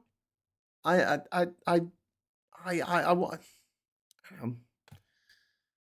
10 years ago, if you had asked me about this, I'd be like, who do you want, like, not to be with us anymore? I'd be like, I don't know, fucking murderers, some pedophiles, I suppose. But now I've got a fucking list. I've got a list of people whose demise I will celebrate. And I hate that. I fucking hate that. But that's because cruelty just creates more cruelty. I want to be cruel to the people who are cruel. You know, the fear and cruelty, they corrode your insides. I'm not immune to that. I'm not. You know, I'm being honest with you here. Like, you know, when certain people make an announcement today, hopefully, that they're not going to be with us much longer, I'm like, yes. And I shouldn't be like that. You know, I'm kind of happy-go-lucky. You know, in me day-to-day life. I'm that kind of. I've got that kind of attitude. George only. Thank you very much for the £5 super chat. Trying to compete with an opposition isn't playing them at their own game. Yep. These policies are doomed. You know, the Labour are panicking and they are chasing Farage into a trap. It's a trap. The refugee clampdown is cruel. It is unworkable, and it's electorally self-defeating. Britain's real problems come from austerity, Brexit, inequality, broken economic system. Unless Labour changes course, these solutions that they're offering, that Yvette Cooper offered yesterday, will solve nothing and will, if they do not change course, it will cost them the next election. And then everything that Labour has done or will do in the next few years that is good will be undone. Everything that Labour has done that's shitty, their treatment of trans people, their treatment of immigrants, their treatment of asylum seekers, will be maximised, will be magnified. 10-fold, 20-fold. You think it's bad now, I swear to you, under Nigel Farage, he will kill. He will literally round people up and fucking have people shoot them dead. Because that's the type of person he is. That is the type of mentality he is. This isn't like Labour just abandoning groups in our society to the wolves for whatever reason. This will be a proactive campaign of wiping out anyone who stands in Farage's way. The man is fucking evil. He is off the charts evil. And until people understand just how evil that motherfucker is, we're in danger. We're in danger of going down that road. And so I want everyone watching this to sort of feel like there is something we can do. This is not something that we're powerless to combat. We have to change Labour's course because realistically, they're the only party that can stop Farage from getting in. And I swear to you, right? I'm not making this up. I'm not being rhetorical. I'm not being, I'm not being over the top by saying this. But Farage is a menace to not just our way of life, but our actual lives, our actual thing of staying alive as people who might be different in some way. Farage is a monster, and we need to keep him out of power by any means necessary, as far as I'm concerned. The least Labour can do is just stop going after minority groups like a bunch of twats and making their lives more difficult. Because Farage isn't just going to make people's lives more difficult. He's not going to just pile on mental health problems onto minority groups. He's going to round them up and put them into camps. He's going to put us into camps. Because that's his mentality. He has learned from World War II. He's learned from Hitler's rise to power. And he follows the Hitler playbook beat by beat. Find an enemy, demonize that enemy, blame everything in life on this enemy. It could be the Jews, it could be the immigrants, it could be trans people, it could be anyone. Doesn't matter. As long as it's a minority that can't adequately stand up for itself. Because it's a minority. Not enough people. They don't have enough power. You don't have enough connections in the old boys network. But Farage he's something else. He is something else. And I warn you now, if he gets to the position that he wants to be, life in the UK is going to go downhill very, very, very quickly. So yeah, fight not necessarily Labour from existence, because it's the only shit we've got at the moment, unfortunately. Get Labour to change course. Put the pressure on them. Don't stand for it. Don't keep on at them and say, what the fuck are you doing, Labour? What the fuck are you doing? This is not the way. This is not the way. Ivan, thank you very much for the £5 super chat. Graham, when you go to the Labour Party conference, can I remind you to raise the need to have virtual delegates for Labour Party conferences, please? Yeah, Ivan. So I'm going to be reporting from the conference itself at the end of this month. So if you send me a link, can you like when we're talking, just send me a message on the chat, just saying, can you bring that up? So to have virtual delegates, because in this day and age, the fact they don't do that is just fucking mind blowing. It is absolutely mind blowing. But it's there because it's cheap, not to help people. It's cheaper not to help people. It's cheaper not to have a camera set up in every breakout room, in every place, when they should, especially in the big areas where obviously. If you want to watch the big speeches, you can online. But no, I think you're right. I think they should have a program for virtual delegates where you can not just watch all these different breakout rooms, but actually do this. Do exactly what we're doing here, where you can actually write stuff and say, hey, I'd like to ask a question. Fight back, says Mr. Tusk. Yeah. And Captain says, hang in there, Graham. We all feel a bit like that, frustrated by the lack of movement. We are socialists. We may hate, but will never stop us from hoping the future will be better. Yeah, Captain Coconut, thanks for saying that. And you're right. I do have hope that the future will be better. But we have to stop these monsters. We have to stop these monsters. It's as simple as that. Because it's them or us.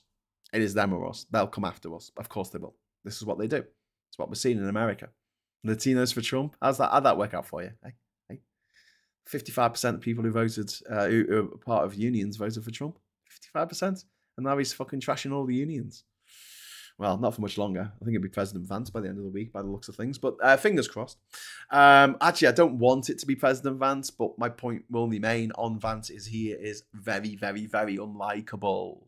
Like, he is not someone that you want to go down the pub with. Like, Trump and Boris Johnson are like, they seem like fun times guys. They can communicate with people, and they seem like someone of that political bent would like to go for a drink with. Whereas JD Vance is a Frankenstein automaton designed by the wealthy tech bros and the billionaires to get to the presidency so he can reform society to the benefit of the handful of billionaires there are in the world at the detriment of literally 8 billion people who aren't billionaires.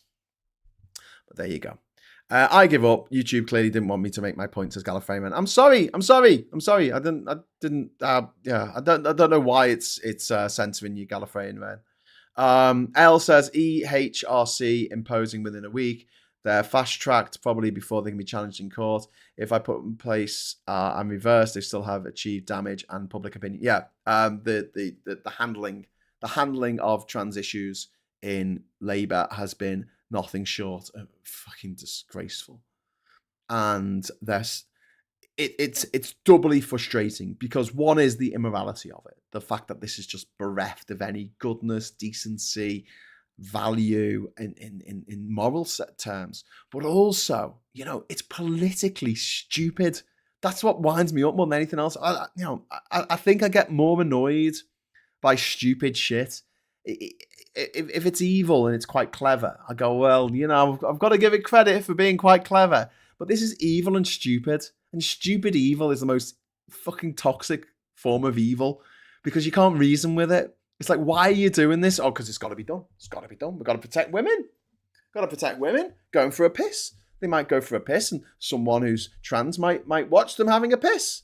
What, like that male cisgender guy did in Scotland, the MP, the MSP in Scotland, who put a camera in a fucking women's toilets. You mean like that? You mean like, is that something that's happened? Is that something that happens a lot? No.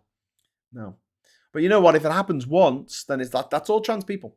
It's funny because when men do horrible things time and time again, serial killers, rapists, murderers, whatever, spree shooters, mass gunmen, it's always a gunman, isn't it? It's hardly ever a gun woman. We don't say, oh, this is all men, isn't it? In fact, the hashtag goes around, not all men, every fucking time. If I talk about boomers, I've even got a thing that says not all boomers. But if I was to give one example of one boomer doing one bad thing and then say, well, that's boomers for you, innit? That would be a bit prejudiced of me. But then I can give examples of literally millions of boomers doing a similar thing, which is, sitting on their wealth like Smog and then whinging about having to, they're now grown-up children who are in their fucking 50s and 60s having to pay inheritance tax on anything above £1 million. Yeah, very, very frustrating. It worked. Gallifreyan man, what was going? It's not your fault. It's YouTube being YouTube. Ugh, bloody you boob. Brighton says you can go down the pub with Vance, at least not. You can't go down the pub with Vance, at least not to the one he was barred from the staff for refusing to serve him.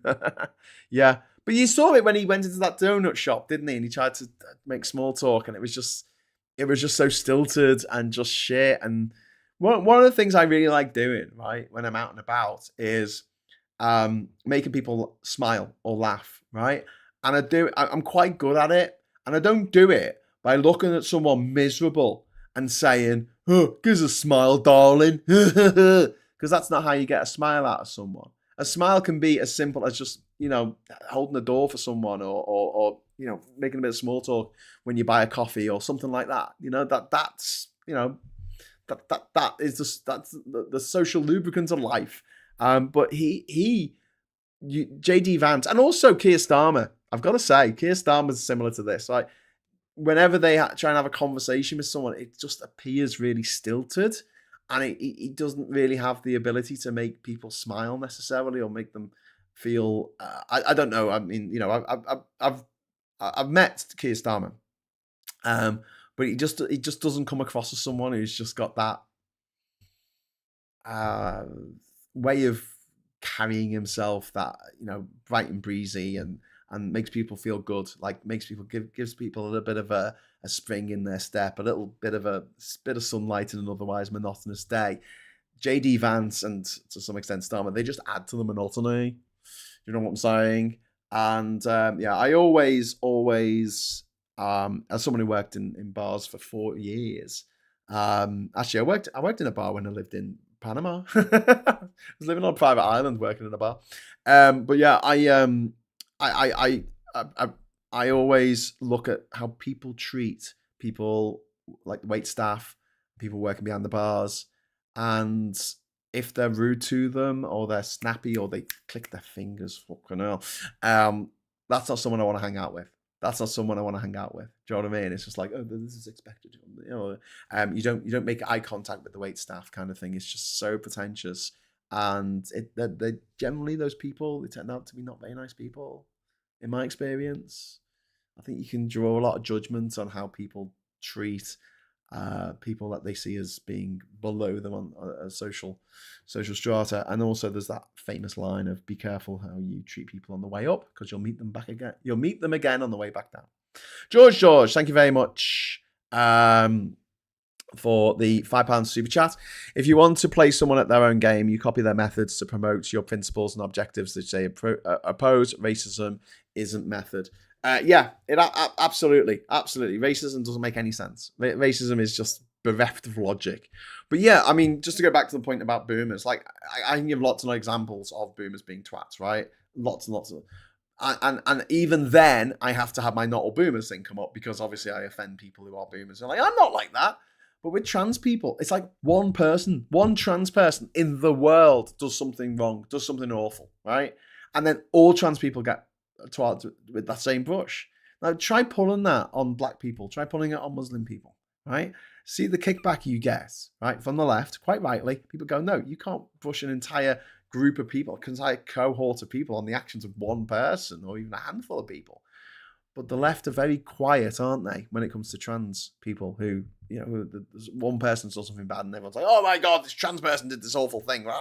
This must mean all trans people are bad. And I don't see the hashtag not all trans going around much. Do you? Hypocrisy is at its finest there. Labour needs to get a fucking grip. Labour needs to get a grip. Otherwise they're going to lose the next election.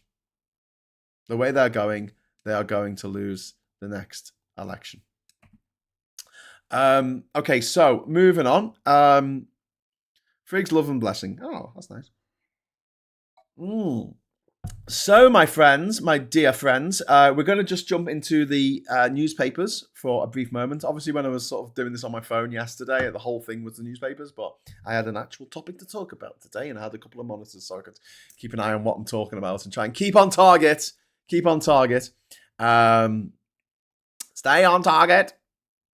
We're going to be talking about this in a moment when it comes up.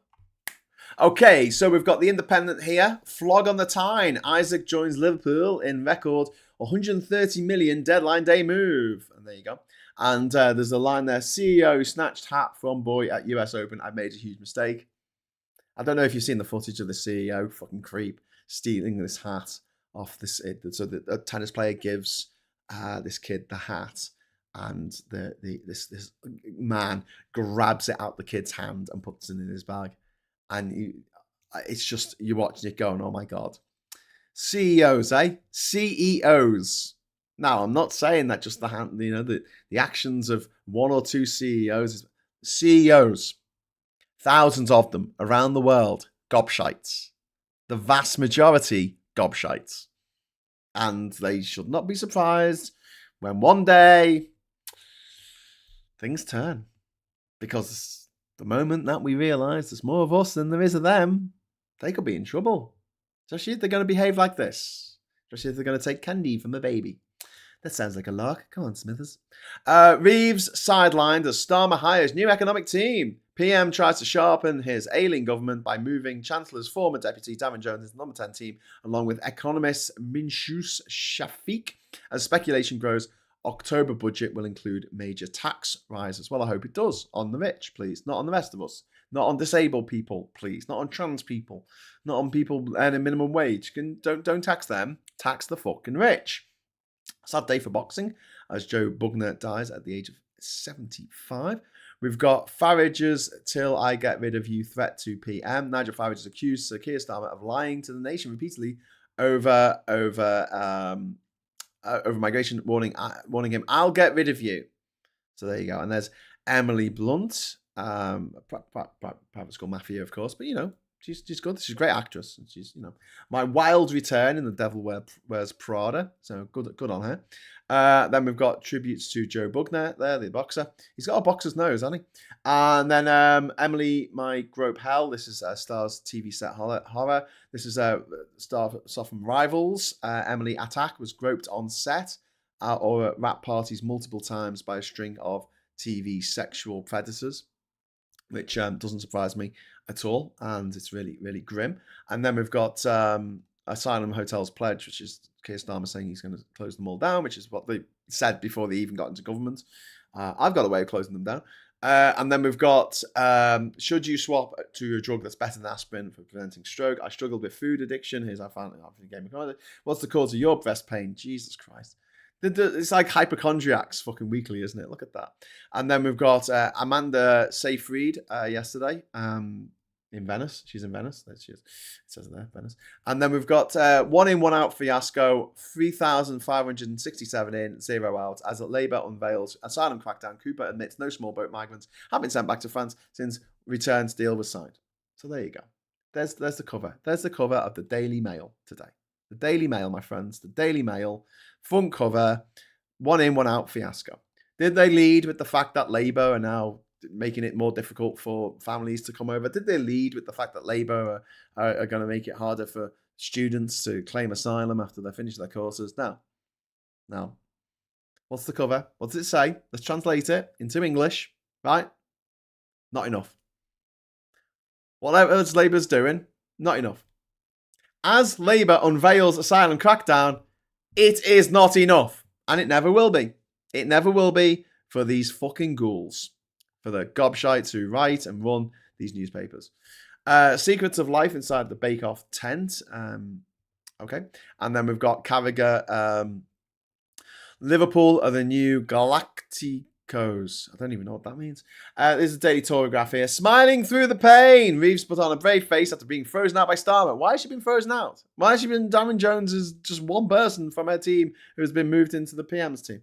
Well, what's the problem? Well, I mean, there's a huge article about it, so there's lots of words to say, I guess. I'm not going to bother reading it because it's a Telegraph. Rayner, I would love to be open about tax affairs, but I'm gagged. Angela Rayner has blamed a confidential court order for preventing her from disclosing details about her complex tax affairs. It's nothing to do with us. Like, as long as they reveal what they need to reveal, then that's all good. And then Elizabeth, not keen on changing male heir law.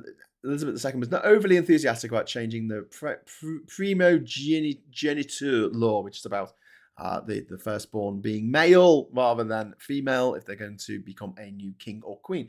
Now it's just the firstborn. Whether they are male or female, they will be the monarch. Cooper halts refugees bringing families to UK. Refugees are to be barred from bringing their partners and children into the UK under a family reunion scheme until the system has been made fairer. China sets out vision for New World Order, and Nestle chief sacked over colleague affair. Yeah, keep it in your pants, Nestle, you bastards. And then we've got the Times here. Tiaras at dawn. Downtown is back. Downton. System of a Downton. It's one of my favourites. Jim will paint it. Pictures. System of a Downton Abbey. It's about rich people. It's about rich. It features rich privately educated people playing rich privately educated people. So must be a stretch for them. Court order bars Rayner from elaborating on property deals, which is a story that was in the Telegraph as well. We have here the disgusting, gruesome wanted war criminal Putin there, holding the hands of Narendra Modi, the leader of India, the Prime Minister of India. So they're holding hands like lovers do. Really, really grim. Really, really fucking grim. Ivan, I don't mention Trump that often, but where is all the speculation? Have I missed something? Ivan, just to address your question there, and because you gave a super chat, which is very kind of you, so I will stop the show for a moment and talk about Trump. He's not been seen in public since last Tuesday. He's been snapped by photographers at a distance, turning up at his golf place on Friday, Saturday, Sunday, and Monday. Yesterday, he went to his golf place, but he went to the golf place in Virginia which is like a 40-minute drive, rather than where he normally goes on a long weekend, which is down to Florida, to Mar-a-Lago, to go on a golf course there. So there's speculation that his health is failing. He's got bruises on both of his hands, which sort of makes it look like he's had a needle put in there. For whatever reason, his ankles are swollen. The pictures that we've seen of him don't look right. There was a picture that was released that looked like it had an AI filter on it to give him a smile, because his smile looked really unnatural. It looked a bit like Mr. Beast's smile. You know Mr. Beast's smile? Mr. Beast's. So it's hard to say the word beast when you can't pull your lips together. I'm not a ventriloquist, I'm afraid. But yeah, Mr. Beast, he smiles like this. And once you notice that he smiles like that, you can't unnotice it. So there's all been these pointers towards Trump not being well. There's rumors that he's being treated at the William Hill, the betting place, infirmary, the William Hill Hospital of Gambling Addiction, in Walter Hill. Hospital in Washington, and they are. Is it Walter Hill? No, he was a film director, wasn't he? What's the name of the hospital? I'm gonna type in Walter Hill Hospital. Here we go. Walter Hill does not refer to Washington. Oh God, geez. What's it called? What's the place he goes to? Walter Reed. Yes, the Walter Reed Hospital. Got there in the end. The Oliver Reed Hospital. Walter Hill was an American film director, and he's best known for the Warriors. The Warriors, Warriors, come out and play. That was William Hill, and he's still with us. He's 83, but he also did 48 Hours and another 48 Hours. So there you go. But Warriors being his landmark film, which was kind of cool. It was cool. I like a film that just has a beautiful setup.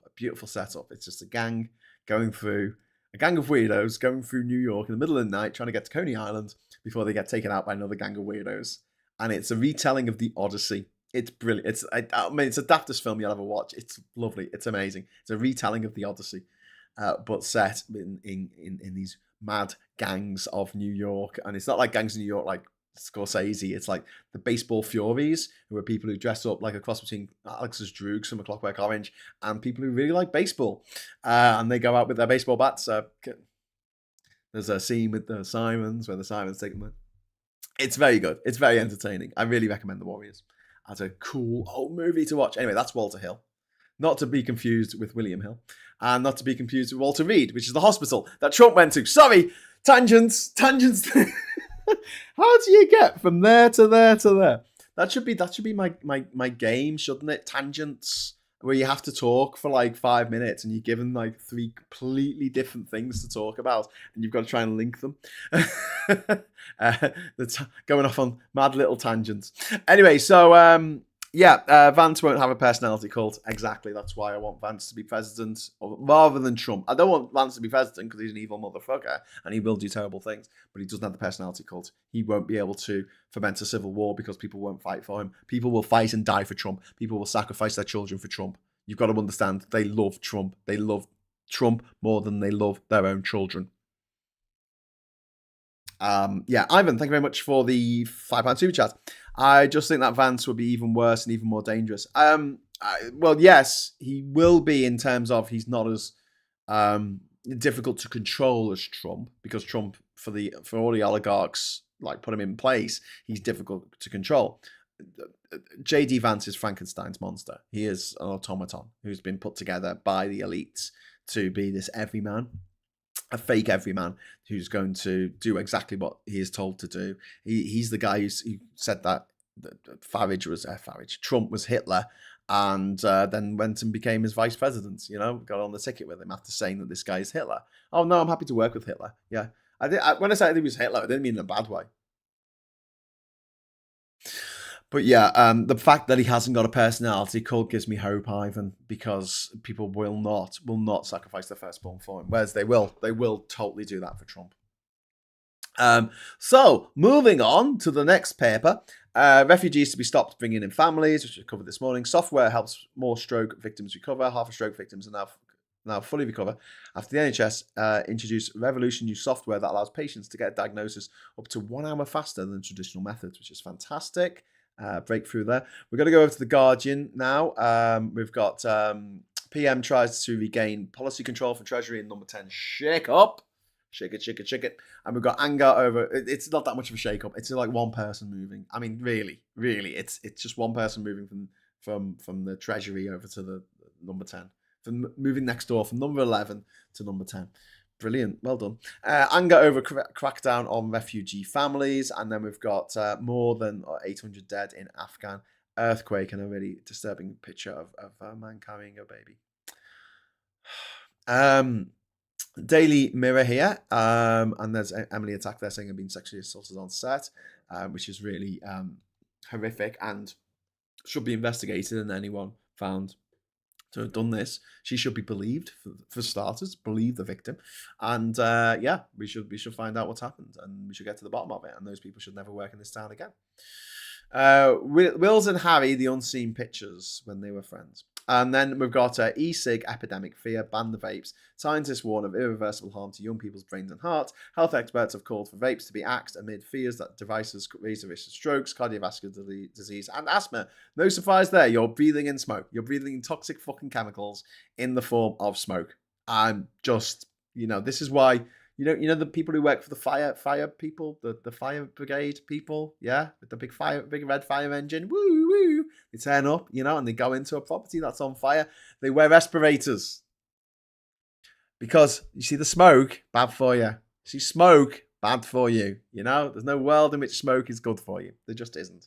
Even if you're just breathing in joss sticks or breathing in the lovely smell of a blown out candle, it's not good for you. Steam, that's okay, I think.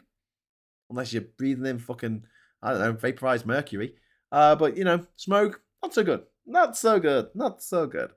I'll be safer in Somalia. An asylum seeker wants to be deported from UK market town to war-torn African nation. Okay. This country is not safe, says Yusuf. If you wanted to go back. And then we've got Starmer acts to arrest Slide with shake-up in Downing Street. I'm going to shake-up. It's one person. It's one person moving from literally next door. One person moving from there to there. It's not a shake-up. Come on. It's not a shake-up. Power play. Modi salutes India's oil deals with Moscow in defiance of punitive Trump tariffs. Not great. Really not great. Suspected Russian GPS jamming forced von der Leyen to use paper maps, which we'll be talking about in Geoscope tonight. Me and Ollie at 7:30. Please join us for Geoscope. We'll be talking about we're taking the view of the world, views of the world. We're going to be talking about this jamming that took place and made von der Leyen's plane, which was landing in Romania, I think. They had to land using Bulgaria. Yeah. Sorry, no, not Romania. Sorry, Bulgaria. She was landing in Bulgaria, and Russians jammed the electronics. Suspected Russians jammed the GPS on the plane and required them to use paper maps. Good job they have those backups of paper maps. But another case of Russia attacking the planes. Russia likes blowing up planes, doesn't it? Is Bezzy mate, Putin's Bezzy mate, blown out the sky. The passengers, there's over 200 passengers of MH17, the Malaysian plane, blown out the sky, all murdered by the Putin regime. Everyone seems to forget this. No one ever talks about MH17. Why not? 300. 298 deaths. 298 people, civilians, innocent people, women, children, off on holidays or going somewhere, visit the family, or going somewhere different, and they get shot out the sky with a Russian rocket. And we continue on like this is normal, like this is something that it's not that big a deal, is it? No biggie smalls. Anyway, so that's we're going to be covering that tonight on Geoscope. Me and Ollie. We're also going to be talking about Trump's covert moves in Greenland. We're going to be talking about Milei's sister caught in a corruption scandal in Argentina. We're going to be talking about Putin refusing Trump's peace plan. And we're also going to be talking about the fact there's going to be a Bolsonaro court judgment this week. Fingers crossed, in jail forever. So please join us for that at 7:30 tonight. Me and Ollie Bowler Hatman for Geoscope. Should be a good old-fashioned laugh. So please join us for that. And in the meantime, listen, have a great day. It's sunny here in Durham at the moment. It is going to rain this afternoon. So if it's sunny where you are, please make the most of it. Get out, touch some grass, and just have a nice time. Just have a nice time, Just have a pleasant day. Have a really pleasant day, whatever you're up to. And, even if you've got difficult things that you've got to deal with, if we all work together, we can have a better future than the future that the oligarchs and the oil men and the billionaires and the tobacco barons, the better future than they want us to have. Okay? So bear that in mind. And bear in mind that most people are all right. Most people are. I mean, a lot of people are a bit stupid and they're guided by, bullshit, and they're too lazy to think for themselves. But they want to be seen as good. Everyone wants to be a hero in their own story. No one wants to be the villain. Even the people who do horrible things regard themselves as the fucking heroes. The trick is to not lead them down a path that leads them to do terrible things. Eh? So on that slightly positive note, I'll say adieu. And I'll meet back with you this evening at 7:30 for Geoscope. Or if you can't see you then, I'll be back tomorrow morning at 9 o'clock with another morning brew. Just want to say thank you so much for watching. I want to say thanks for all the messages. Thanks for the super chats, especially. You keep this channel alive. I literally couldn't do this without you. I couldn't. There'll be no financial way of doing this. I'd have to go and get a job in Starbucks for them to exploit me and not pay tax on my labour. Okay, so thanks very much for watching, and until next time, I'll say hello, good evening, give us a like on the way out, and goodbye.